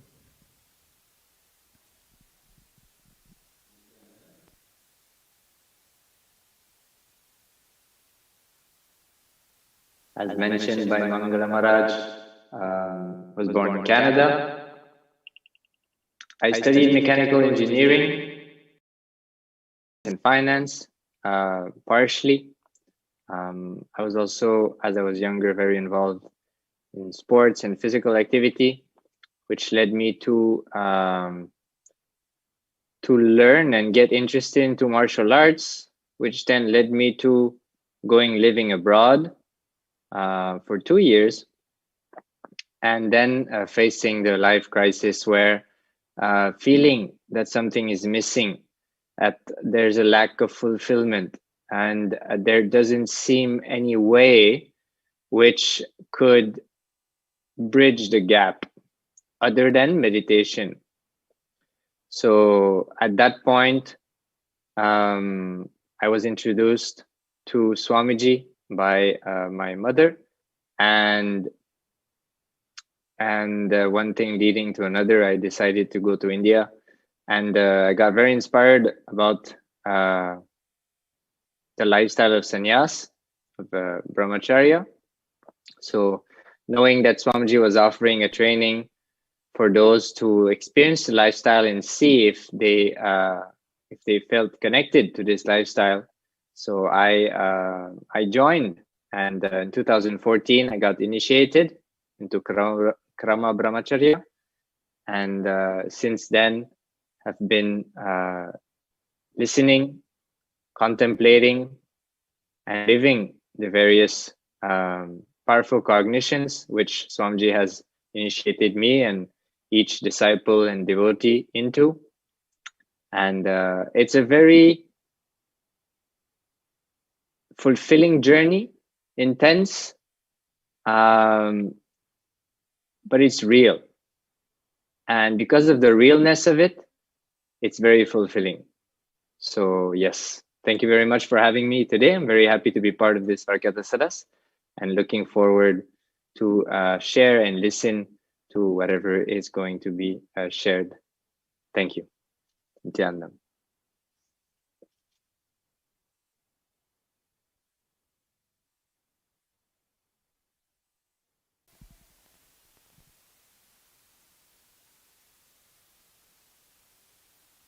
Nithyanandam, Sri Nithyananda. Yes, please go ahead and introduce yourself. Everyone, pleasure to be here. Thank you. Yes, my name is Sri Nithyananda. I'm an initiated disciple of Bhagavan Nityananda Paramashivam. Also have been blessed with a spiritual name. And yeah, I grew up in Canada, became a computer engineering technologist and elementary school teacher. Worked in more than 30 schools with more than 100 teachers in several countries around the world. And I've been involved in the education field and teaching yoga, meditation, life solutions for the past 20 years. When I was in those fields of computers and economics, I had a lot of questions about where the country was headed, where our children were headed, what the influences were on them: television, food, media, failing social structures, divorce, broken families, alcohol, food addictions, violence, and became concerned about future and what to do for children and what to do for adults. Adults leaving the home, going for work, to work for money, to provide a future for their kids. But when their kids became 30, 40 years old, they were realizing the kids were getting in the same problems. And both generations were getting depressed, realizing they didn't have solutions. And complaints about political structure and the direction of finances and financial support was not providing solutions. So this was becoming clear over several decades that the society itself didn't have solutions, parents didn't have solutions, children were under attack from a sort of invisible enemy, and we needed to find something more useful. So throughout my 8 years of post-secondary study, I realized that there was no one in those genres that had a solution also. People could teach about chemistry and mathematics and astrology, astronomy, but being able to live, what is the purpose of your life, why you're here, what are the challenges humanity faces, how to come out of it, how to teach it, how to make sure that people get it, There was no discussion about that, and when there was just an absolute dearth of absence of knowledge, education, study, even questioning about the topic of why we have life, what it is, and how to ensure fulfilling life for everyone. That topic didn't even exist. So that led to a search of religions and spirituality, and found Swamiji on YouTube in 2008. I got initiated and recognized the solution and experienced the solution through Inner Awakening in 2009. So since then, I've been applying. I've been living the path of sort of a spiritual practitioner without a financial income since 2011, living proof that you can live without money in a blissful way, and travel around the world for a decade doing it. So an unbelievable way to live without stress and worry. So that's what we're involved in proving is possible for everyone. So thank you to Swamiji. Thank you everyone. Nithyananda. Thank you so much. Next, we have Sanjeev Vikaria joining us from London. Please go ahead. Introduce yourself for all of us.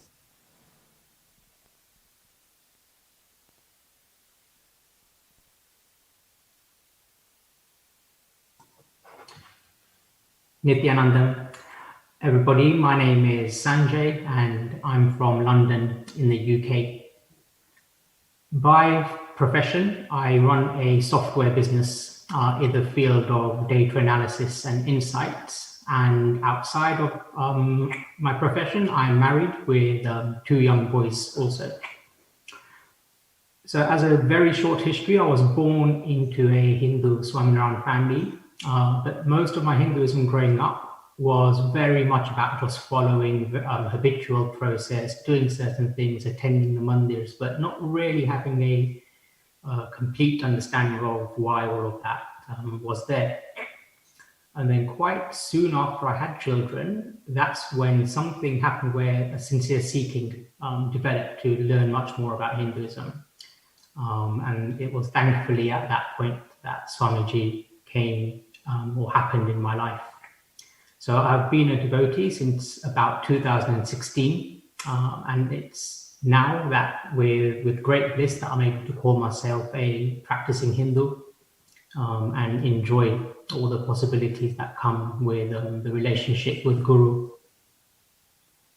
Just finally to thank you again for this opportunity to be involved with Bhagavan Sadhas today. It's always a very enriching and reflective experience. So thank you.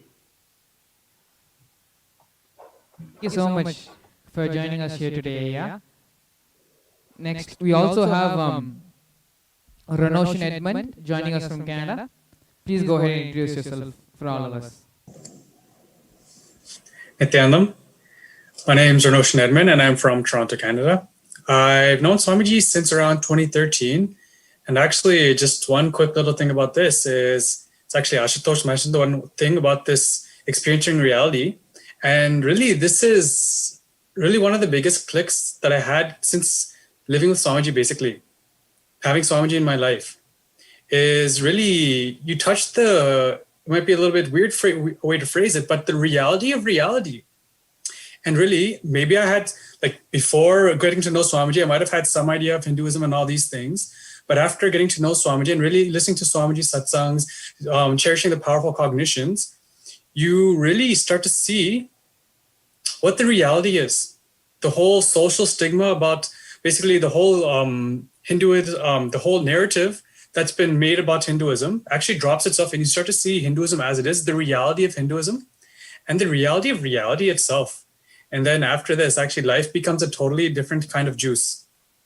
And so, yeah, it's just this whole experience with Swamiji has been really just this really experiencing reality for the sake of reality. And so, yes, with this, I'd like to just thank you all for giving me the opportunity to join the Varkyata Sadhas today on NTV. Nithyanandam. Thank you so much, Ranoshan, for joining us here today. And we also have Muraliya joining us from Chennai. Thank you so much for joining us here today, Ayya. Could you please go ahead and take a few moments to introduce yourself for all of us?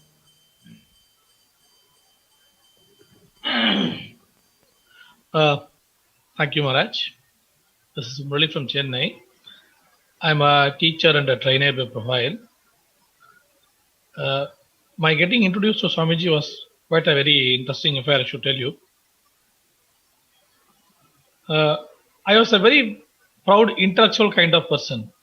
I used to pride myself in saying that I could judge anybody, anything in a very short time, very quickly and accurately at that. And still, something was not happening.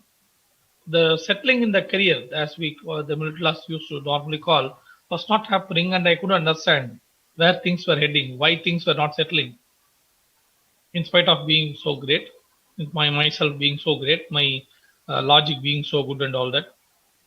And it was then that my brother sent me to Swamiji. He said, "Until you stop asking questions, you will not get answers." And I questioned that also. How can I get answers without asking questions? And he only repeated what he said: just stop asking questions and you get answers. So it was out of pure curiosity I came to meet Swamiji, and I realized that he was right. Only if I stop asking questions, I do get answers. And what that is actually an experience. If I have to put it in words, I have to say that one has to listen more than one has to talk or think more. Listen with a totally blank mind, and in Swamiji's terms, in total complete completion. So it was then many things happened, many clicks happened, and a lot of miracles have happened since my being with Swamiji back then. I was connected with Swamiji from 2013, and it somehow seems to me that I had been connected with Swamiji even before that, but I'm not able to concretely explain why I feel that. 2013 was when I came to meet Swamiji for a major program, Reckoning. But somehow I feel that I had seen Swamiji before. I don't know why I get this feeling. And that experience itself, the feeling that I had been with him before also is very sweet. And many miracles have happened ever since I've got connected with him. And one major click that I got with Swamiji, being with him, is the human logic is way too small, shallow, narrow a context to judge, to understand what Swamiji is teaching us. So if one has to, this is my personal experience and earnest request to anybody who looks at Swamiji in newly, like from on, they'll say the human mental logic is a very shallow, narrow context with which to judge, understand what Swamiji is teaching us from in its entire dimension. So how exactly this means, what exactly this means, maybe I'll answer in further questions, in answer to further questions, or as the discussion ensures. As of now, I will occupy no more my time. Thank you. Thank you so much for joining us today. Yeah. So let's enter into the Vakyathasatas now. Let me just go ahead and repeat the question.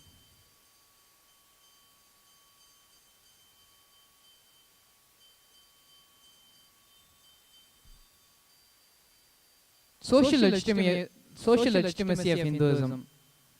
How systematically our social legitimacy has been destroyed. How even though the effect what the British had done so many hundreds of years ago, how that is still very much affecting us modern Hindus even now in society today. And how is it that we can reinstill the pride of Hinduism into Hindus today? Previously, we had gone over multiple facts and multiple ways the British had induced this social legitimacy, social illegitimacy into all of us, into Hinduism. And how even now, in society outside, Hindus are ashamed and embarrassed about their religion. Let us sit and do the Purva Paksha, the finding out the reasons for this and how we can change it, how we can reinstill the pride of Hinduism into Hindus. Let's go ahead and listen to Ranoshan Edmund now, share his opinions and his views about this. Please go ahead, Aya. Nithyanandam.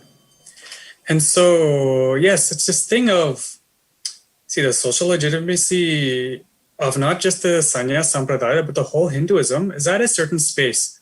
There's certain narratives, things like the caste system, what is a sadhu, how the whole ecosystem of India is, and like how Hinduism is. There's different ideas and narratives about Hinduism that's basically portrayed. And then the world looks at Hinduism as, oh, Hinduism means this, Hinduism means that. And then it starts getting delved into these things without actually going into these specifics. And really, I'm seeing that a lot of this has to do with exactly what Swamiji's sharing, where we should stop being reluctant warriors. See, in Hinduism, the concept of being a warrior is not that we go all out and the violence and all these things, no. The concept of being a warrior is about expressing the heart, actually. See, the space of warrior, especially in Hinduism, how Renoshan cognizes, is the powerfulness of the heart dimension. The powerfulness of being able to express yourself as it is and being able to protect your ecosystem and actually express your ecosystem. Really being able to express your truth with the sword of Satya. And actually, Satya is directly connected to the heart. Compromising on Satya, actually, even physically, the heart starts to, it has a physical impact on the heart when you start to compromise. See, even on an emotional or like on the psychological standpoint, we can understand this, where we feel we have a certain way that we can live. We feel that, I feel this about me. But then when we go out into the world, either in the social situation or any kind of situation, we feel like we have to compromise for one reason or another. We have to compromise on our truth. And then this actually changes our own inner image. We're literally reducing ourselves for the sake of, ultimately we're reducing ourselves for no good reason. We can't really justify it. And so the space of being a warrior in Hinduism, how Renoshan cognizes, is dropping the compromising on Satya. Not compromising on Satya and actually living the truth, living the Nididhyasana of Hinduism, really expressing Hinduism as it is. Means what? It means being a catalyst for others' reality. It means being completely life positive, contributing, expressing ahimsa. And I feel that really to restore this narrative and really to restore this social legitimacy of Hindus, the social legitimacy of the Sanya Sampradaya is to actively enrich, actively engage with life, actively contribute. And actually the amazing thing is with Sri KAILASA, this is exactly what we're doing. We're giving the world the best of what we have. We're giving the world the power manifestation sciences. We're giving the world unclutching, the Mahavakya. And even these, we're opening complete sessions per region and every time zone. We're opening sessions for morning yoga. We'll wake you up at 5 a.m. for the morning yoga. And even if you don't wake up, no problem. We'll wake you up again the next day and the next day. We won't give up on you. This is the space of Hinduism. But it's not the narrative of Hinduism right now. Their narrative of Hinduism is completely something else. So the space we're actively enriching to restore the narrative of Hinduism, to see, you know what, no, Hindus are not the way we thought. They're actually very active. They're not lazy. They're not just in one corner. The sadhus aren't just in one corner meditating in a cave. No, they're very intensely active and engaging and always there to help you. Actually, the Sanya Sampradaya becomes the fallback of society. Right now, the fallback is mostly what?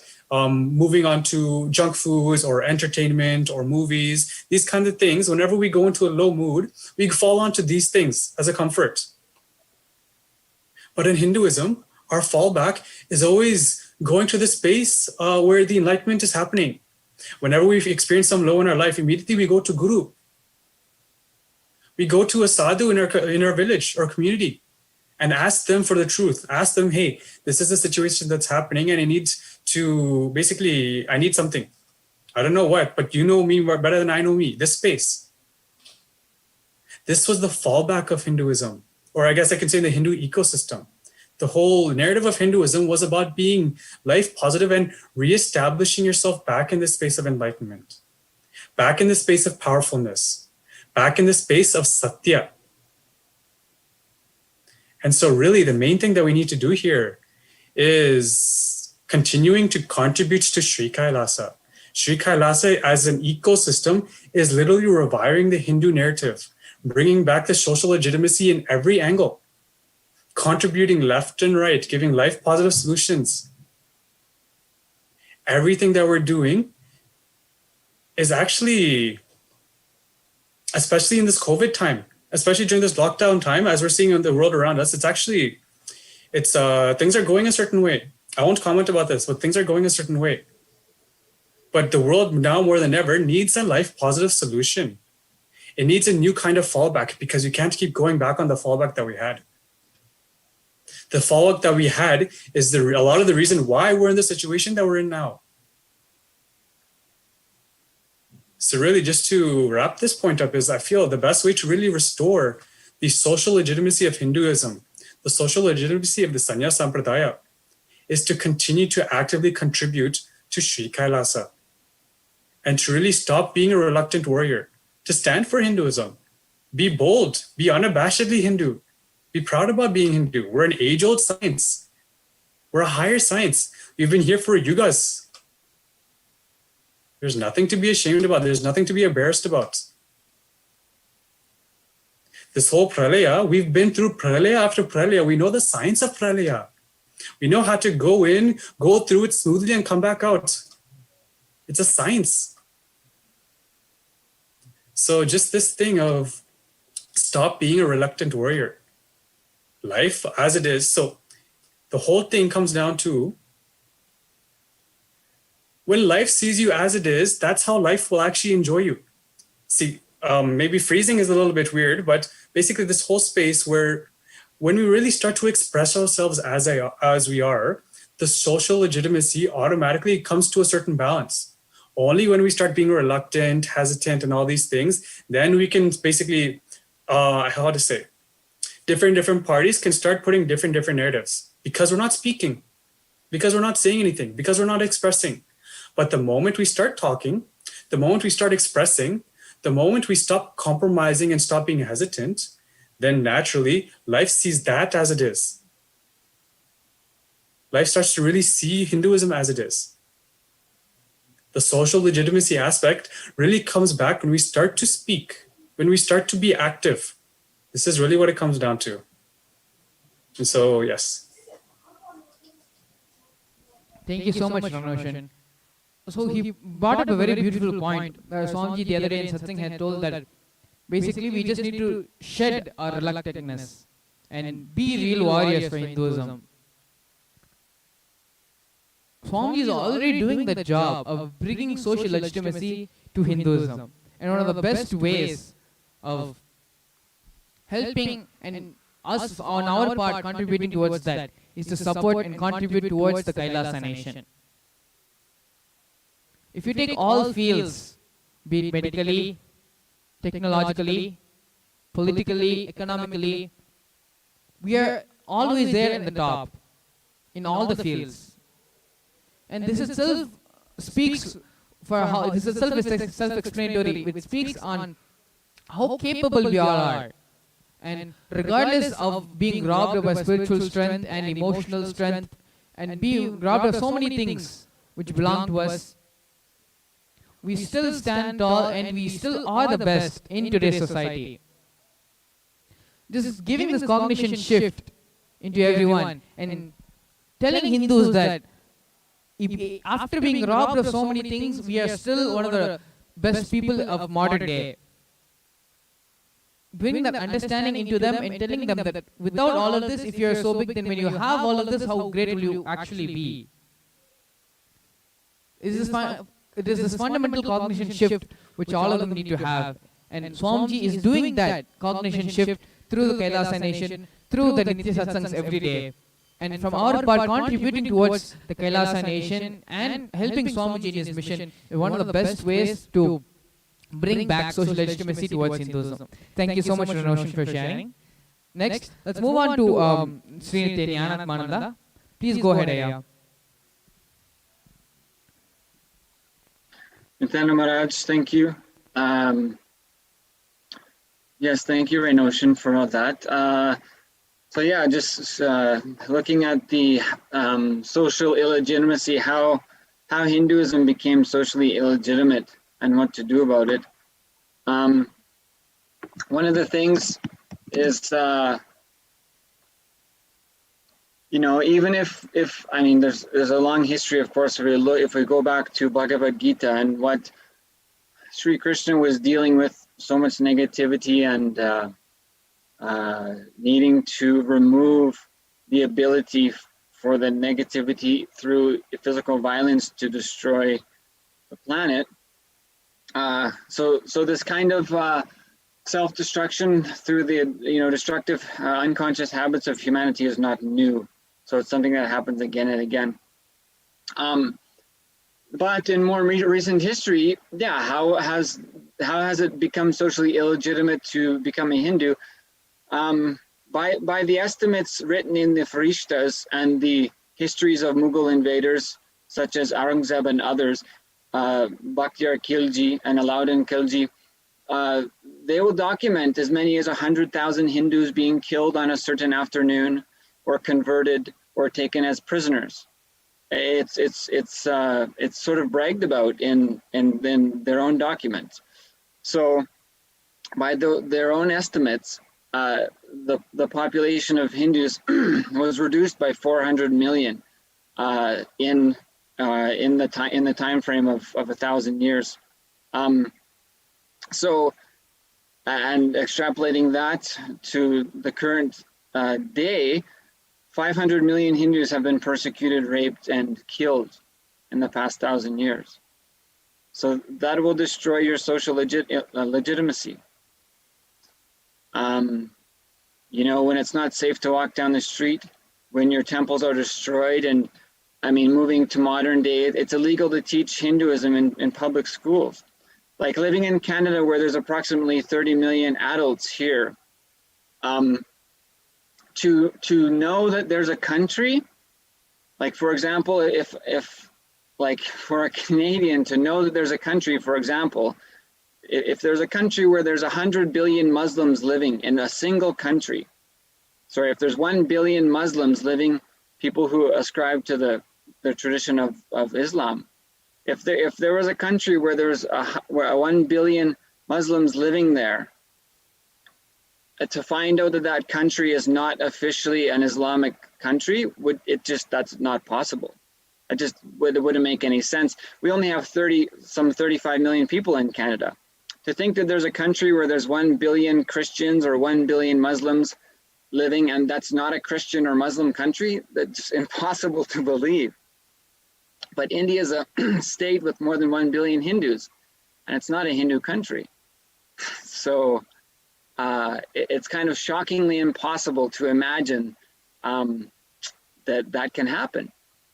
But you know, even just to run down through some of the facts of how Hinduism has been, become sort of an illegitimate lifestyle in India. Yeah, that's the thing. 700 years of constant invasion and persecution will do that to a civilization. It's the only civilization that was alive 5,000 years ago and is still alive today. So that's significant. The ancient Roman civilization, the ancient Greek civilization, the Egyptian civilization, none of those civilizations are alive on a civilizational level to the extent that we see 1 billion Hindus still living in a single country, still living in the temples, still farming in the traditional ways, surviving through Goshala, Ayurvedic medicine, traditional healing techniques, traditional familial structures. Although it's dwindling extensively, that basic sort of thread of semblance of that tradition that was lived 5,000 years ago and much longer, of course, but till today is still there. So this is unique. So it's unique if humanity looks around the world and says, there's not a single civilization that has survived 2,000 years. That's alarming. That's concerning. We're concerned about that. It means that by definition, our civilization doesn't have a future other than destruction. So to know that there's a civilization that was alive 5,000 years ago and is alive today is significant. It's significant and unique. And we need to look in that direction. So, but frankly, by the British own estimates and census of the presidencies, such as the Bengal presidency, the Madras presidency, and the Bombay presidency in the mid-1800s, by their own estimates, as many as 1 million gurukuls have also been destroyed. So this comes after 700 years of invasion and subjugation and the rape, persecution, and slaughter of 400 million Hindus. So how does it become socially illegitimate to be a Hindu living in this condition for 700 years, and then 1 million of your gurukuls are destroyed? 1 million schools. What kind of civilization has 1 million schools? The only civilization proven to be able to survive more than 1 millennia or 2 millennia also has 1 million schools that are, by the way, as per British census, in many of those districts, more than 70% of the teachers are of the Shudra Varna. So just to break this sort of fake caste story. So why has being a Hindu become socially illegitimate? 1,000 years of, rape, murder, and persecution will do that. And if you had 1 million schools and they got destroyed, then it's going to have an impact. The Goan Inquisition lasted 300 years and systematically persecuted and exterminated millions, tens of millions of Hindus for 300 years. This is on the scale of this slavery event and the impact that has had on certain populations. And yet today, the schools are built in the name of this Francis Xavier, who instituted the framework for the Goan Inquisition that lasted 300 years, killing tens of millions of Hindus.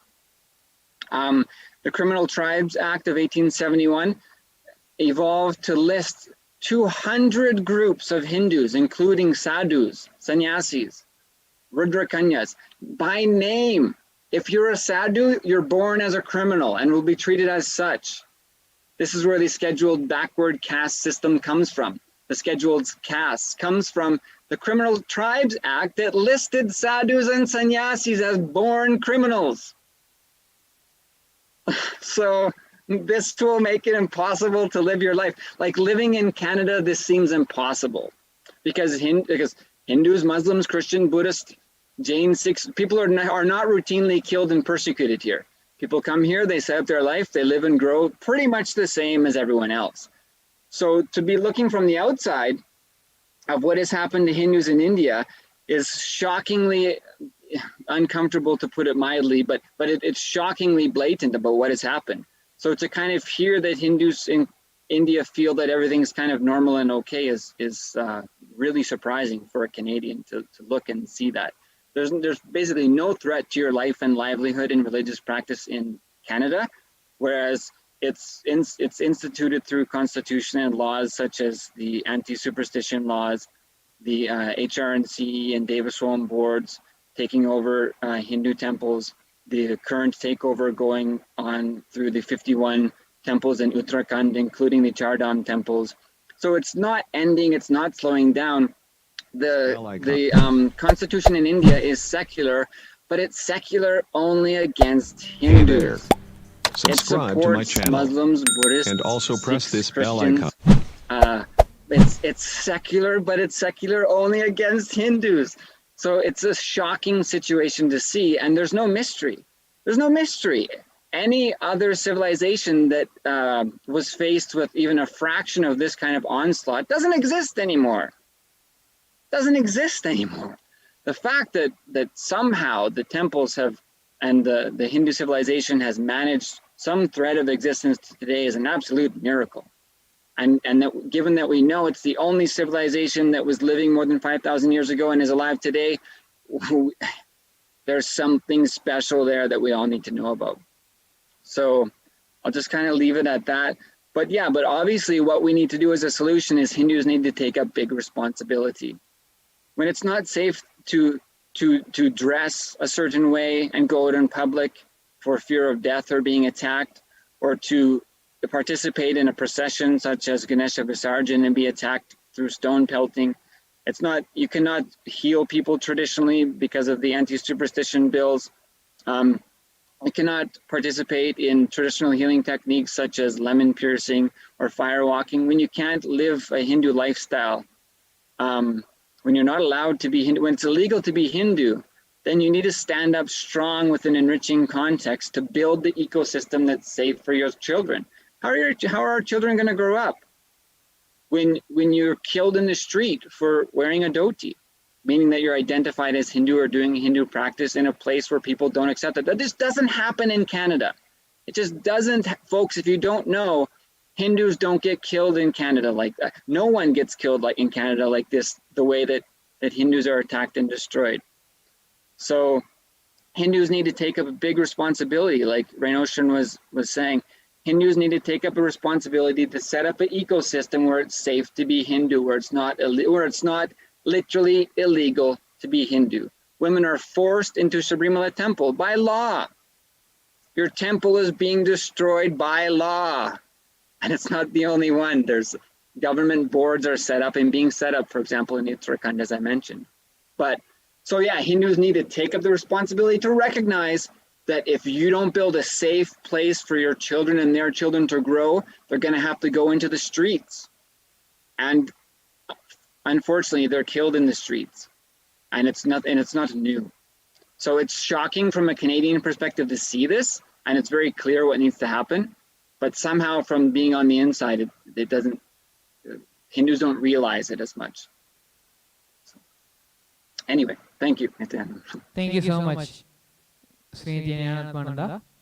Next, let's listen to Sri Ashutosh and have his views and opinions, his cognitions and thought currents.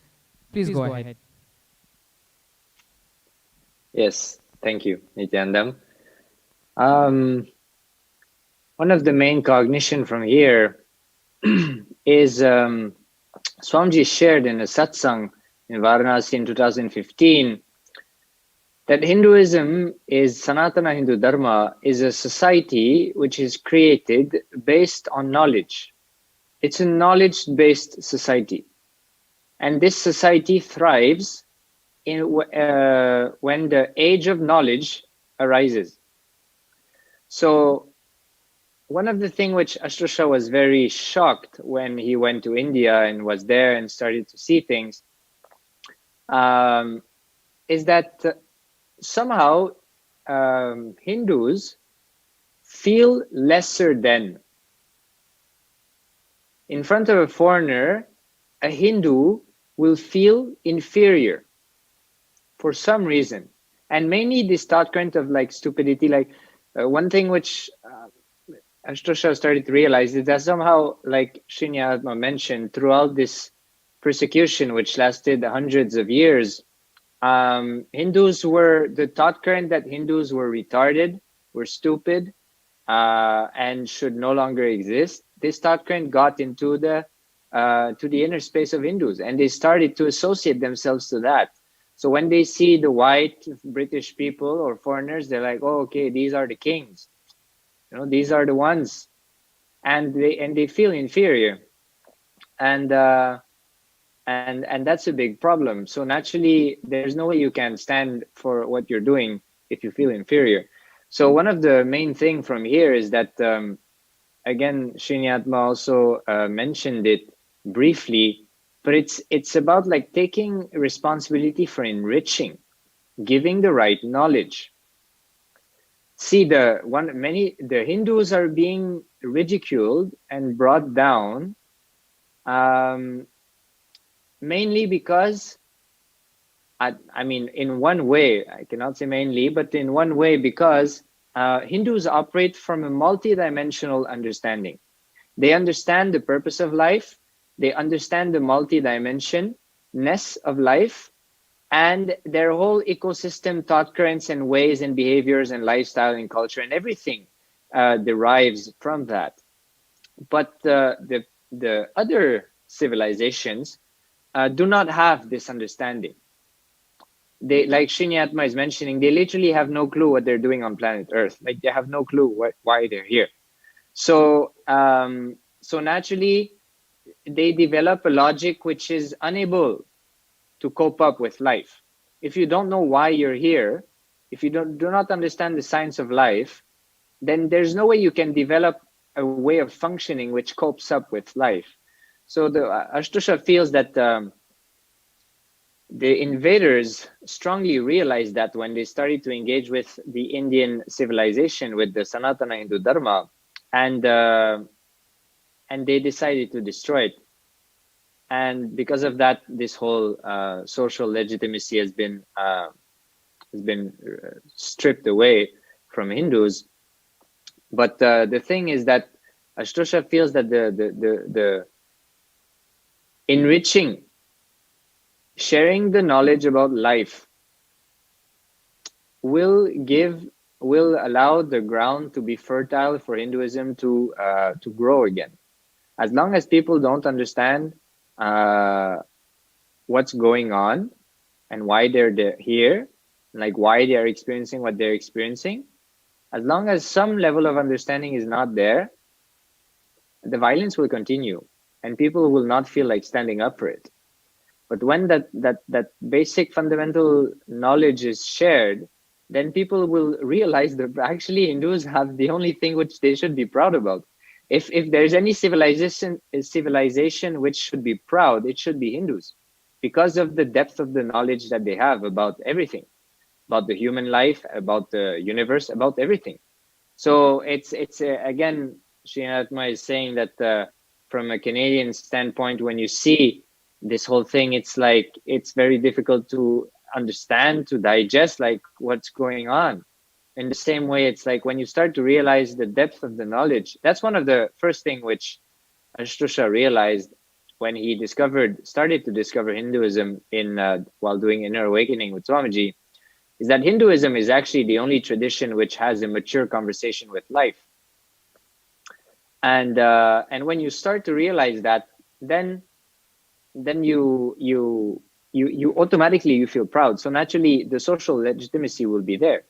So Ashtosha feels that's the main thing. It's that you need to be clear that other civilizations do not have answers for life. They might be loud and they are violent, might be scary, but they don't know what they're doing. So it's about like enriching and giving that knowledge, because people need it. They seek for it. Everybody's suffering. Nobody knows why. And everybody's thought, oh, that's life. But if you start to give opportunities for people to understand, at least to some extent, the source of suffering, and if they are guided and supported into a lifestyle where they can free themselves from that suffering, then the social legitimacy will be restored for Hindus. So Ashtosha feels it's really that knowledge, because Swamiji shared, Hinduism is a knowledge-based tradition. It thrives on knowledge, and not useless knowledge. By knowledge, knowledge means like the actual knowledge, what you need to know about yourself, about life, about universe, about cosmos, about Ishvara, Jagat, Atma, everything. So yes, that was one of the main thing which from here is cognized regarding the social legitimacy of Hinduism.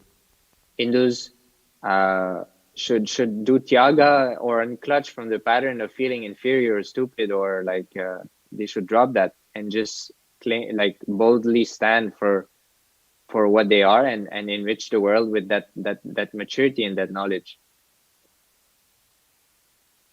Yes, thank you so much, Ashtosha Maharaj. Next, let's listen to Sanjay ji. Have his opinions, his thought currents, his cognitions about the subject. Why Hindus need social legitimacy? Please go ahead. Yeah, so first, so wonderful just to hear these sharings, and they add so much new light to the question. So first, the realization that yes, Hindus have lost some level of social legitimacy. So talking here from a UK European perspective, there definitely has been that. So even growing up, we are sometimes told what was caste and how caste was a very bad thing, and it was all because of Hinduism. And we are taught about gender issues very apparently clear terms about Hinduism doesn't like females, basically, in terms of certain rites and rituals and daughters. All of these things were taught that this is Hinduism. And because that's being taught in an environment which is kind of has more Christianized norms, all these other things come into play. So, oh, you worship many gods and your gods are monkeys and elephants, and all of these things start to impact on a particular type of Hindu. And so there needs to be that recognition for sure. But then the other side to this question, which is what really struck me at first reading it, was two things. So first is just first to qualify pride, I think is quite important, because pride is quite a powerful word. So it feels like there's a type of pride that's driven by fear and greed, is one type of pride. But there's also a different type of pride, which is a pride that I'd like to kind of focus on here, which is that beautiful pride, right? It's that pride that will radiate only as life positivity. And to get that back for a Hindu, at least I would say in what I've experienced as other Hindus around me, I would feel that as a very touching distance possibility. And it feels like to recover from this truth that yes, something was robbed from us, something very critical was robbed from us.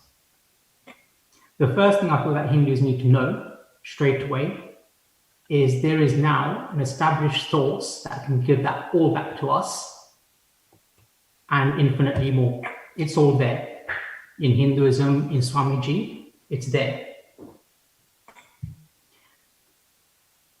And the change in recent years really has been, there has been a move, I feel, for Hindus and other groups to really try and re-engage with what they felt they are, feel they are, what they felt they are, and really understand more about themselves. And the internet, of all things, has made this completely real. It's made it possible.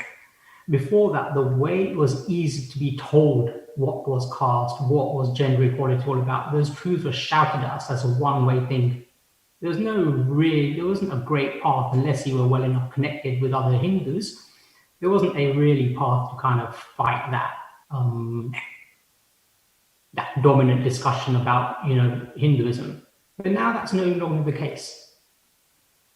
And when Hindus start really understanding what is Hinduism, and when that pride comes back into their psyche, so when that idea of subjugation or,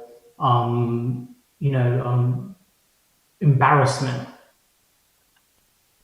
when that lack of social legitimacy, when that gets replaced with a beautiful pride, and then that's like a light that just it destroys that previous darkness. That's how it feels. And if once we connect with the guru and we get these established truths, once that process starts of hearing the truths and then internalizing the truths and radiating the truths, when that starts to create this new sense of pride, or even just reignites a sense of pride, it does feel like that's when all the other things then seem to drop into place.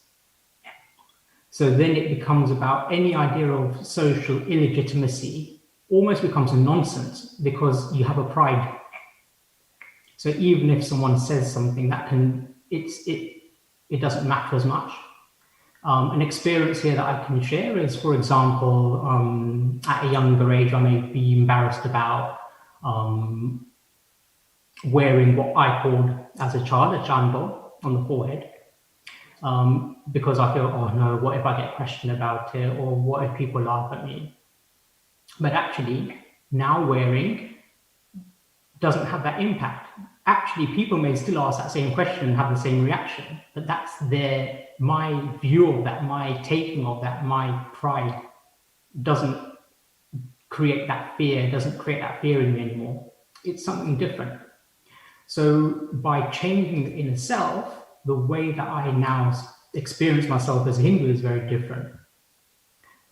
And it's about having that type of pride, because then that pride becomes a very powerful thing, and then it becomes much more difficult to try and disintegrate that, to try and put it down, to try and break it. But if that type of pride isn't there, then that's when it's fragile. So it's that fragility that needs to be fixed by really connecting with Hinduism, connecting with Sanatana Dharma, with Guru. Thank you. Thank you so much, Aya, for your sharing. We also have Murli from Chennai. Please go ahead, Aya. Share your opinions and your cognitions, your thought currents. Why Hindus need social legitimacy? Please go ahead. Thank you, Maharaj. See, social legitimacy actually started off in my cognition as a very subtle dimension. I know schools, a whole lot of schools, which actually don't allow girls to wear bindis or any jewelry. Now, this might appear very small, very silly, and it's not all that intrusive. But we need to ask why they are actually intruding into even these things. What is wrong if a girl wears a bindi? In fact, a girl does look only auspicious, divine if she does wear a bindi. Even boys are actually prevented from wearing vibhodis. There are institutions which do this, and they have created a lot of problems. They say that it's against the rules, and it's simply ununderstandable why they do this. So it is a very subtle thing, and it might appear very silly to fight with the school authorities for such a so-called silly reason. But the point is, they are only trying to rob us of our Hindu identity by these activities, is what I will say. In one of my previous podcasts also I had shared, a principal used to tug at the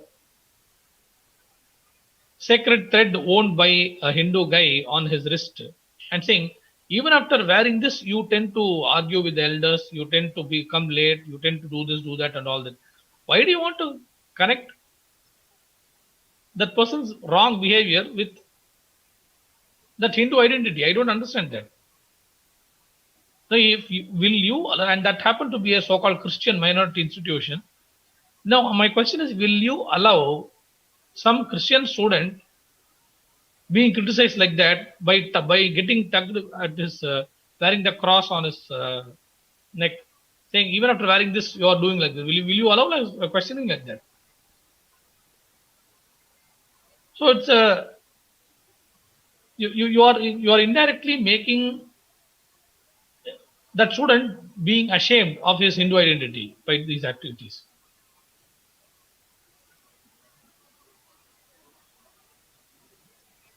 And it's a very, it is so subtle that we are actually expected to keep,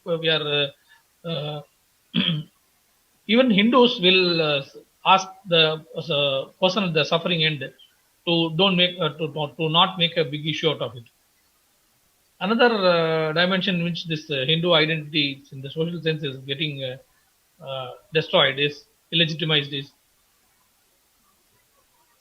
the entertainment part. Often it is the Hindu sannyasis that are portrayed in the wrong light. Like, they often show a person in kavi doing some mischief, and they will very easily say, like, I didn't name any person. If you look at the character very closely, I didn't name any person. Yes, true, they didn't name any person, but that not naming anybody is only a way of legally escaping any suit against the producer, director, or whoever it is responsible for them. But the question that arises in me is, why do you want to even criticize any Hindu identity at all? So that is where I feel social legitimacy is getting destroyed. Also, when something that got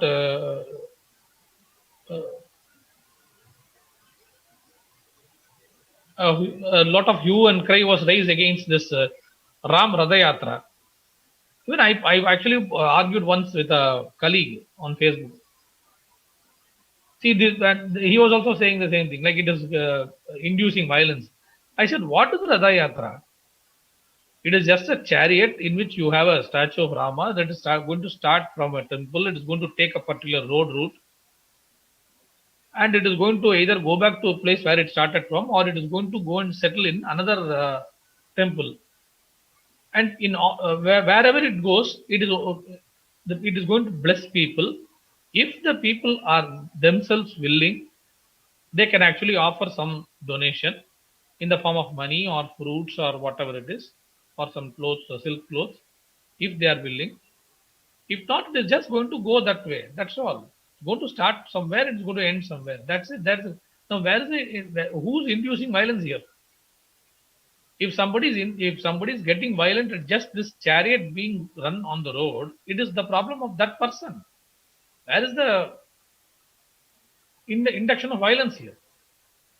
So this Radha Yatra, this schools allowing Hindu identities being worn on the students, the entertainment industry, ridiculing Hindu saints. These are subtle ways in which the identity of Hindu itself is the so-called vulnerable Hindu, the middle mind, Naduna Naki, what Swamiji calls. They are being made to feel ashamed of their Hindu identity. Sometimes even again, one more instance that comes to my mind is this Unjavritti Varadam, where the saint actually goes begging. The begging is actually a very cheap term for the space they are in and what they are doing. For a lack of a better term, more polite term in English, I use that word, but it is not actual begging in the real sense. And this again is getting ridiculed on all social media by many of these anti-Hindu elements. Now, if Hinduism was in its full vogue, the person doing the Unjavarti Varadam will be easily looked upon as somebody who is doing his Parivrajaka, or who is into his who has finished his Grihastha and about to take his Sannyasashrama, like he is in the Vanaprastha Ashrama. We can easily see, one can easily relate to that person's space, what is happening there. But only because Hinduism is not practiced in its entire dimension, in all its glory, we are even not able to understand what that person is doing, why he is doing, and we tend to ridicule him, or we tend to shoo him away. These people who practice that, or we tend to so-called tolerate these schools. Who, okay, if I don't wear a bindi, what's the big deal? If I'm not able to, not allowed to pray inside my school, I don't lose anything. Actually, after all, I'm allowed to go to a temple. Otherwise, we teach all the rituals at home. That we are practicing Hindus enough at home. No, the thing is that is not intense enough for Hinduism to thrive in all its glory. That is not enough, is what we are trying to say through as representative of KAILASA. We have to revive it back in all its glory so that the real benefit ensues. Now, for the level at which these people want us to practice Hinduism, or even let us say the way they want to eradicate it, it will eventually result in eradication. And we never will see the true benefit of it. And only when KAILASA happens, we will even see the entire benefit of it. And even the so-called anti-Hindu elements will ultimately get benefited. They have to understand that. And the only thing that will get destroyed when KAILASA is legitimized in the social front or all dimensions, is the only thing that will get destroyed is any selfish vested interest. So that these people have to understand. And things have gone way beyond control. It's high time that we look into all these even subtle things, so that Hinduism is restored in all its glory. Because we have been letting things go, that some things very trivial, insignificant. This won't destroy Hinduism for quite long, and it's high time that we got alarmed. And only then we can see Hinduism in all its glory.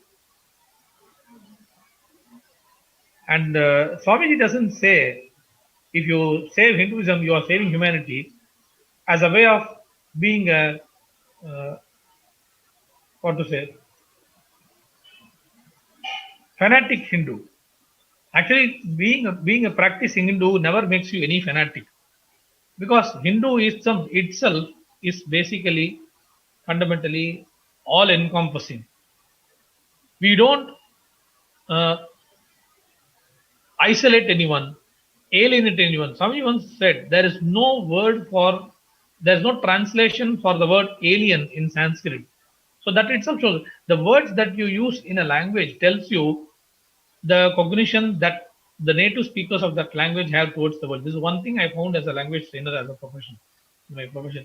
The words that you have, the words that you, the vocabulary the language has in its parlance, in its use, in its regular use, tells you the kind of culture it has, the kind of mental setup the users of that language have.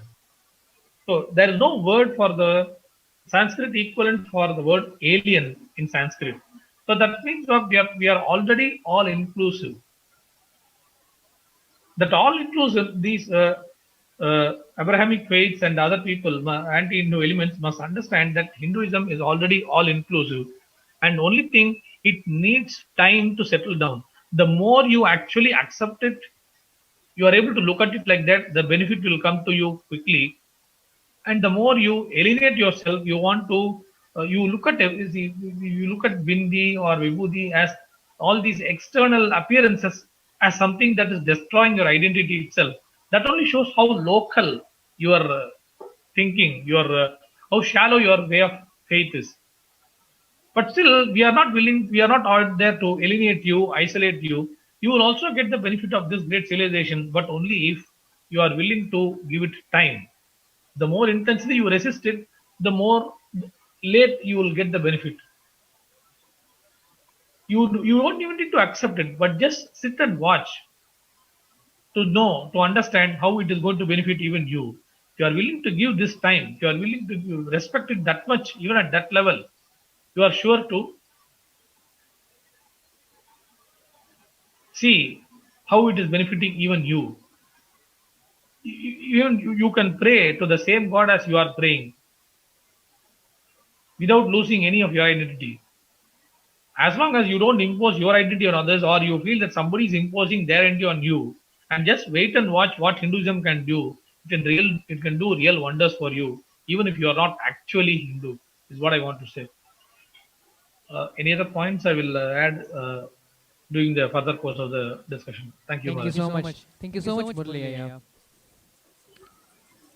One thing I wanted to add very quickly. Yes, please go ahead. This social legitimacy, after listening to Murali Ayya's sharing, the social legitimacy has been destroyed through this principle of a death through 1,000 cuts.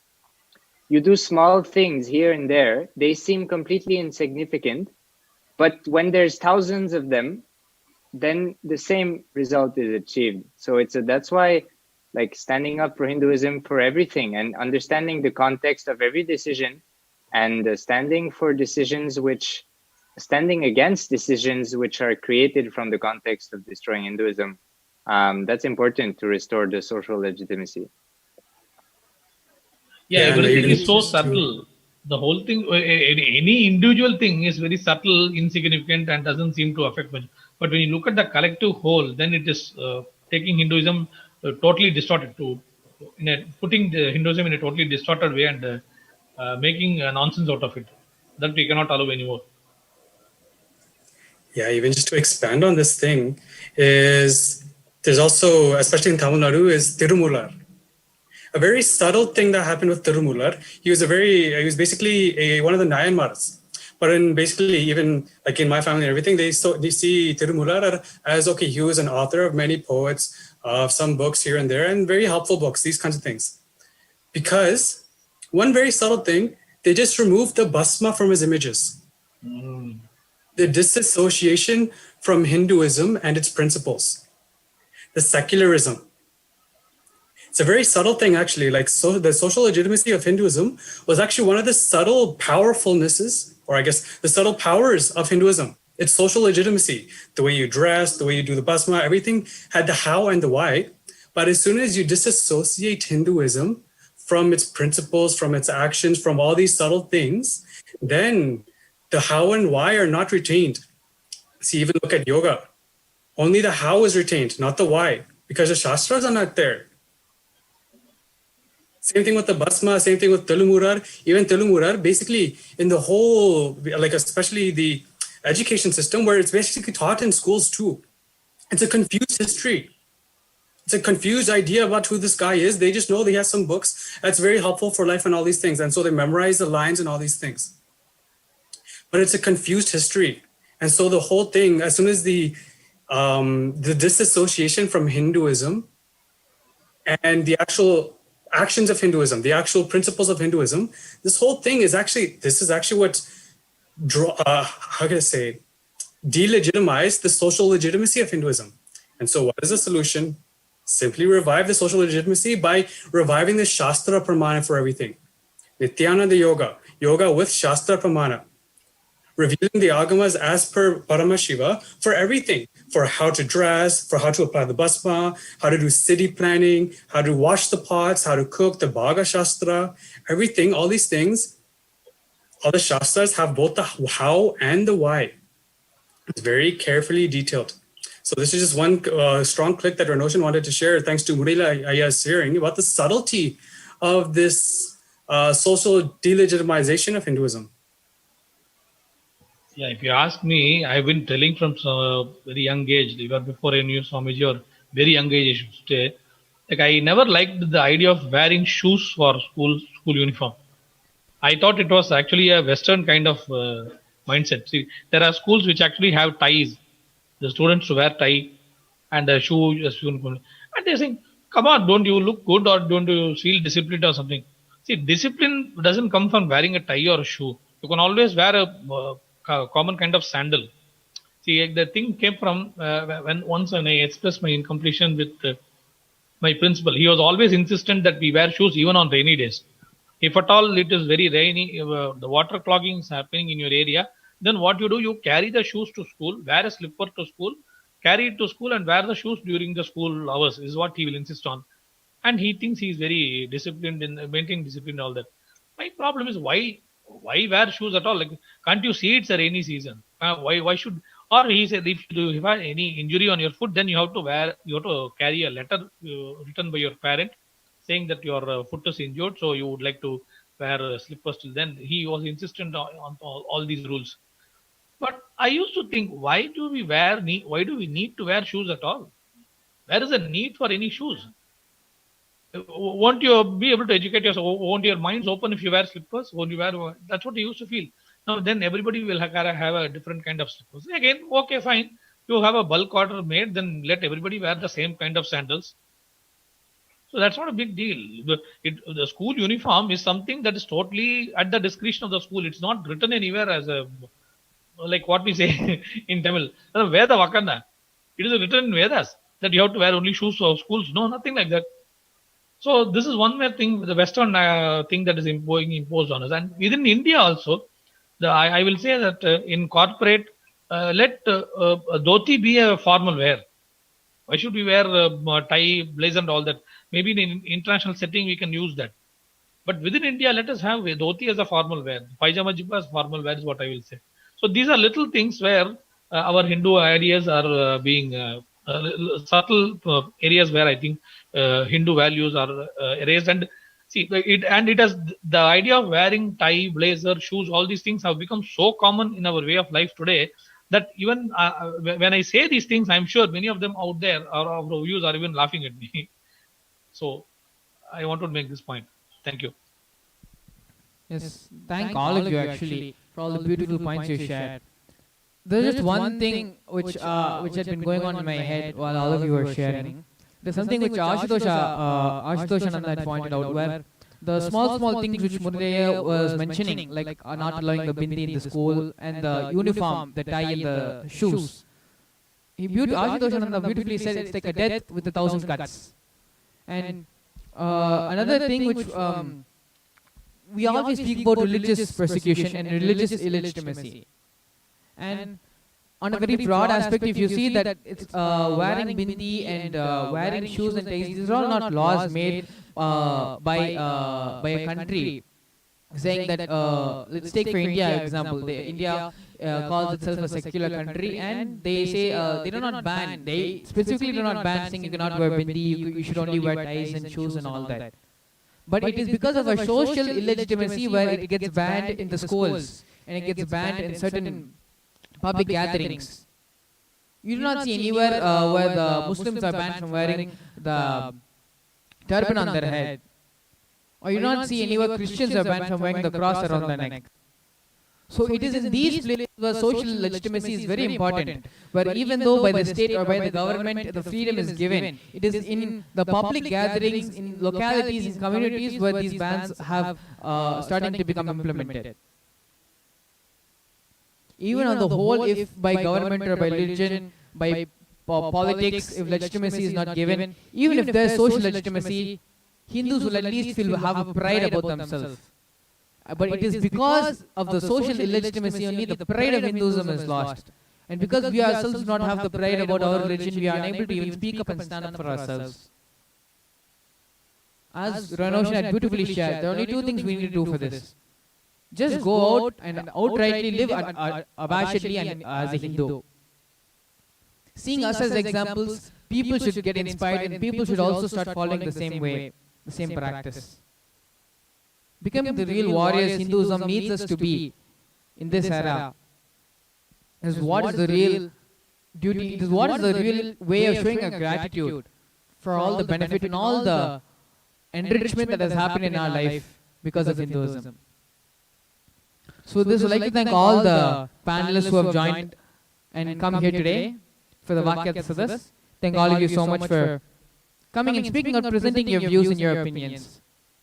You coming and sitting here shows your support to Hinduism and to Kailasa, and how much you care for Hinduism happening and supporting the Kailasa nation. Thank all of you so much for spending the time today and giving out your opinions and your views, your thought currents about this. Now, it's time to enter into the Nitya Satsang. Let's prepare ourselves to receive Swamiji. Please sit with your head, neck and spine in a straight line.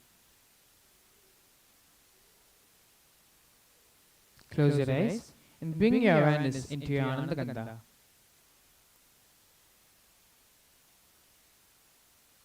Visualize Swami sitting there in your Ananda Gandha as Paramashiva with 25 heads and 50 hands. Now, allowing the mantra to reverberate throughout your entire body, please start chanting the Mahavakya. Om Nithyananda Paramashivoham. Om Nithyananda Paramashivoham. Om Nithyananda Paramashivoham.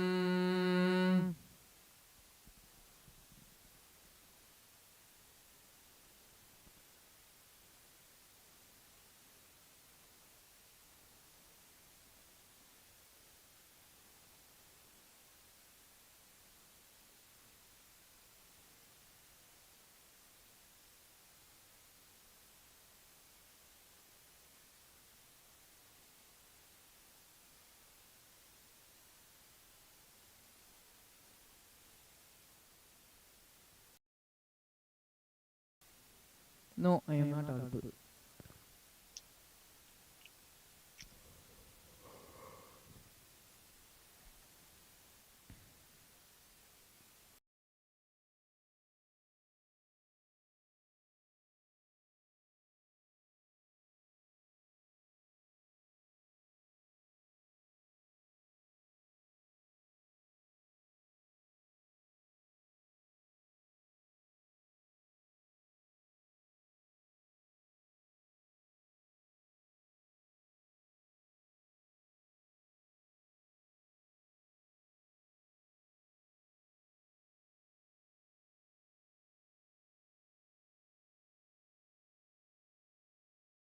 closed is meditation.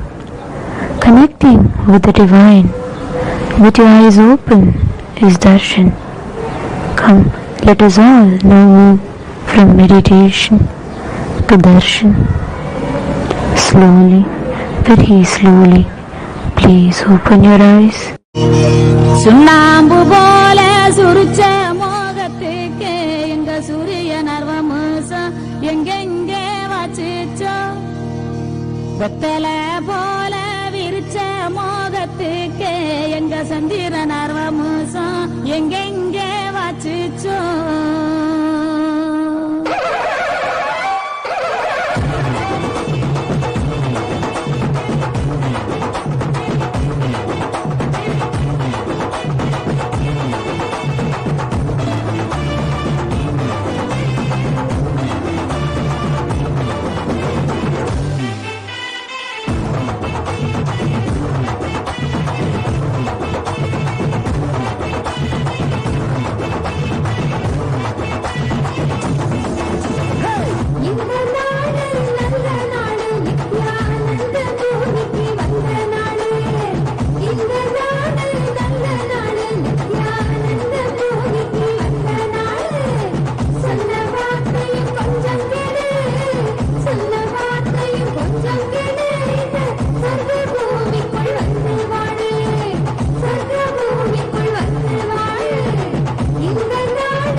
భూమి కాపు సామి నమ్మ సామి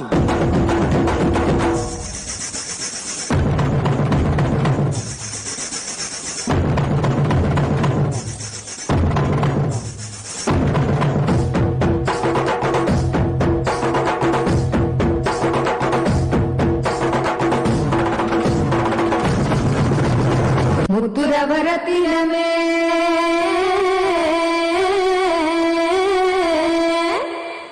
முந்தவன தீர்ப்பவரே முத்துரவரத்தினமே முந்தவன தீர்ப்பவரே முத்துரவரத்தினமே முந்தவன தீர்ப்பவரே முந்தி வரும் எண்ணங்களை போக்க வைக்கும் ஆண்டவனே முந்தி வரும் எண்ணங்களை போக்க வைக்கும் ஆண்டவனே பாடு பண்பாடு பிறந்த நாள் கொண்டாடு பாடு பண்பாடு பிறந்த நாள் கொண்டாடு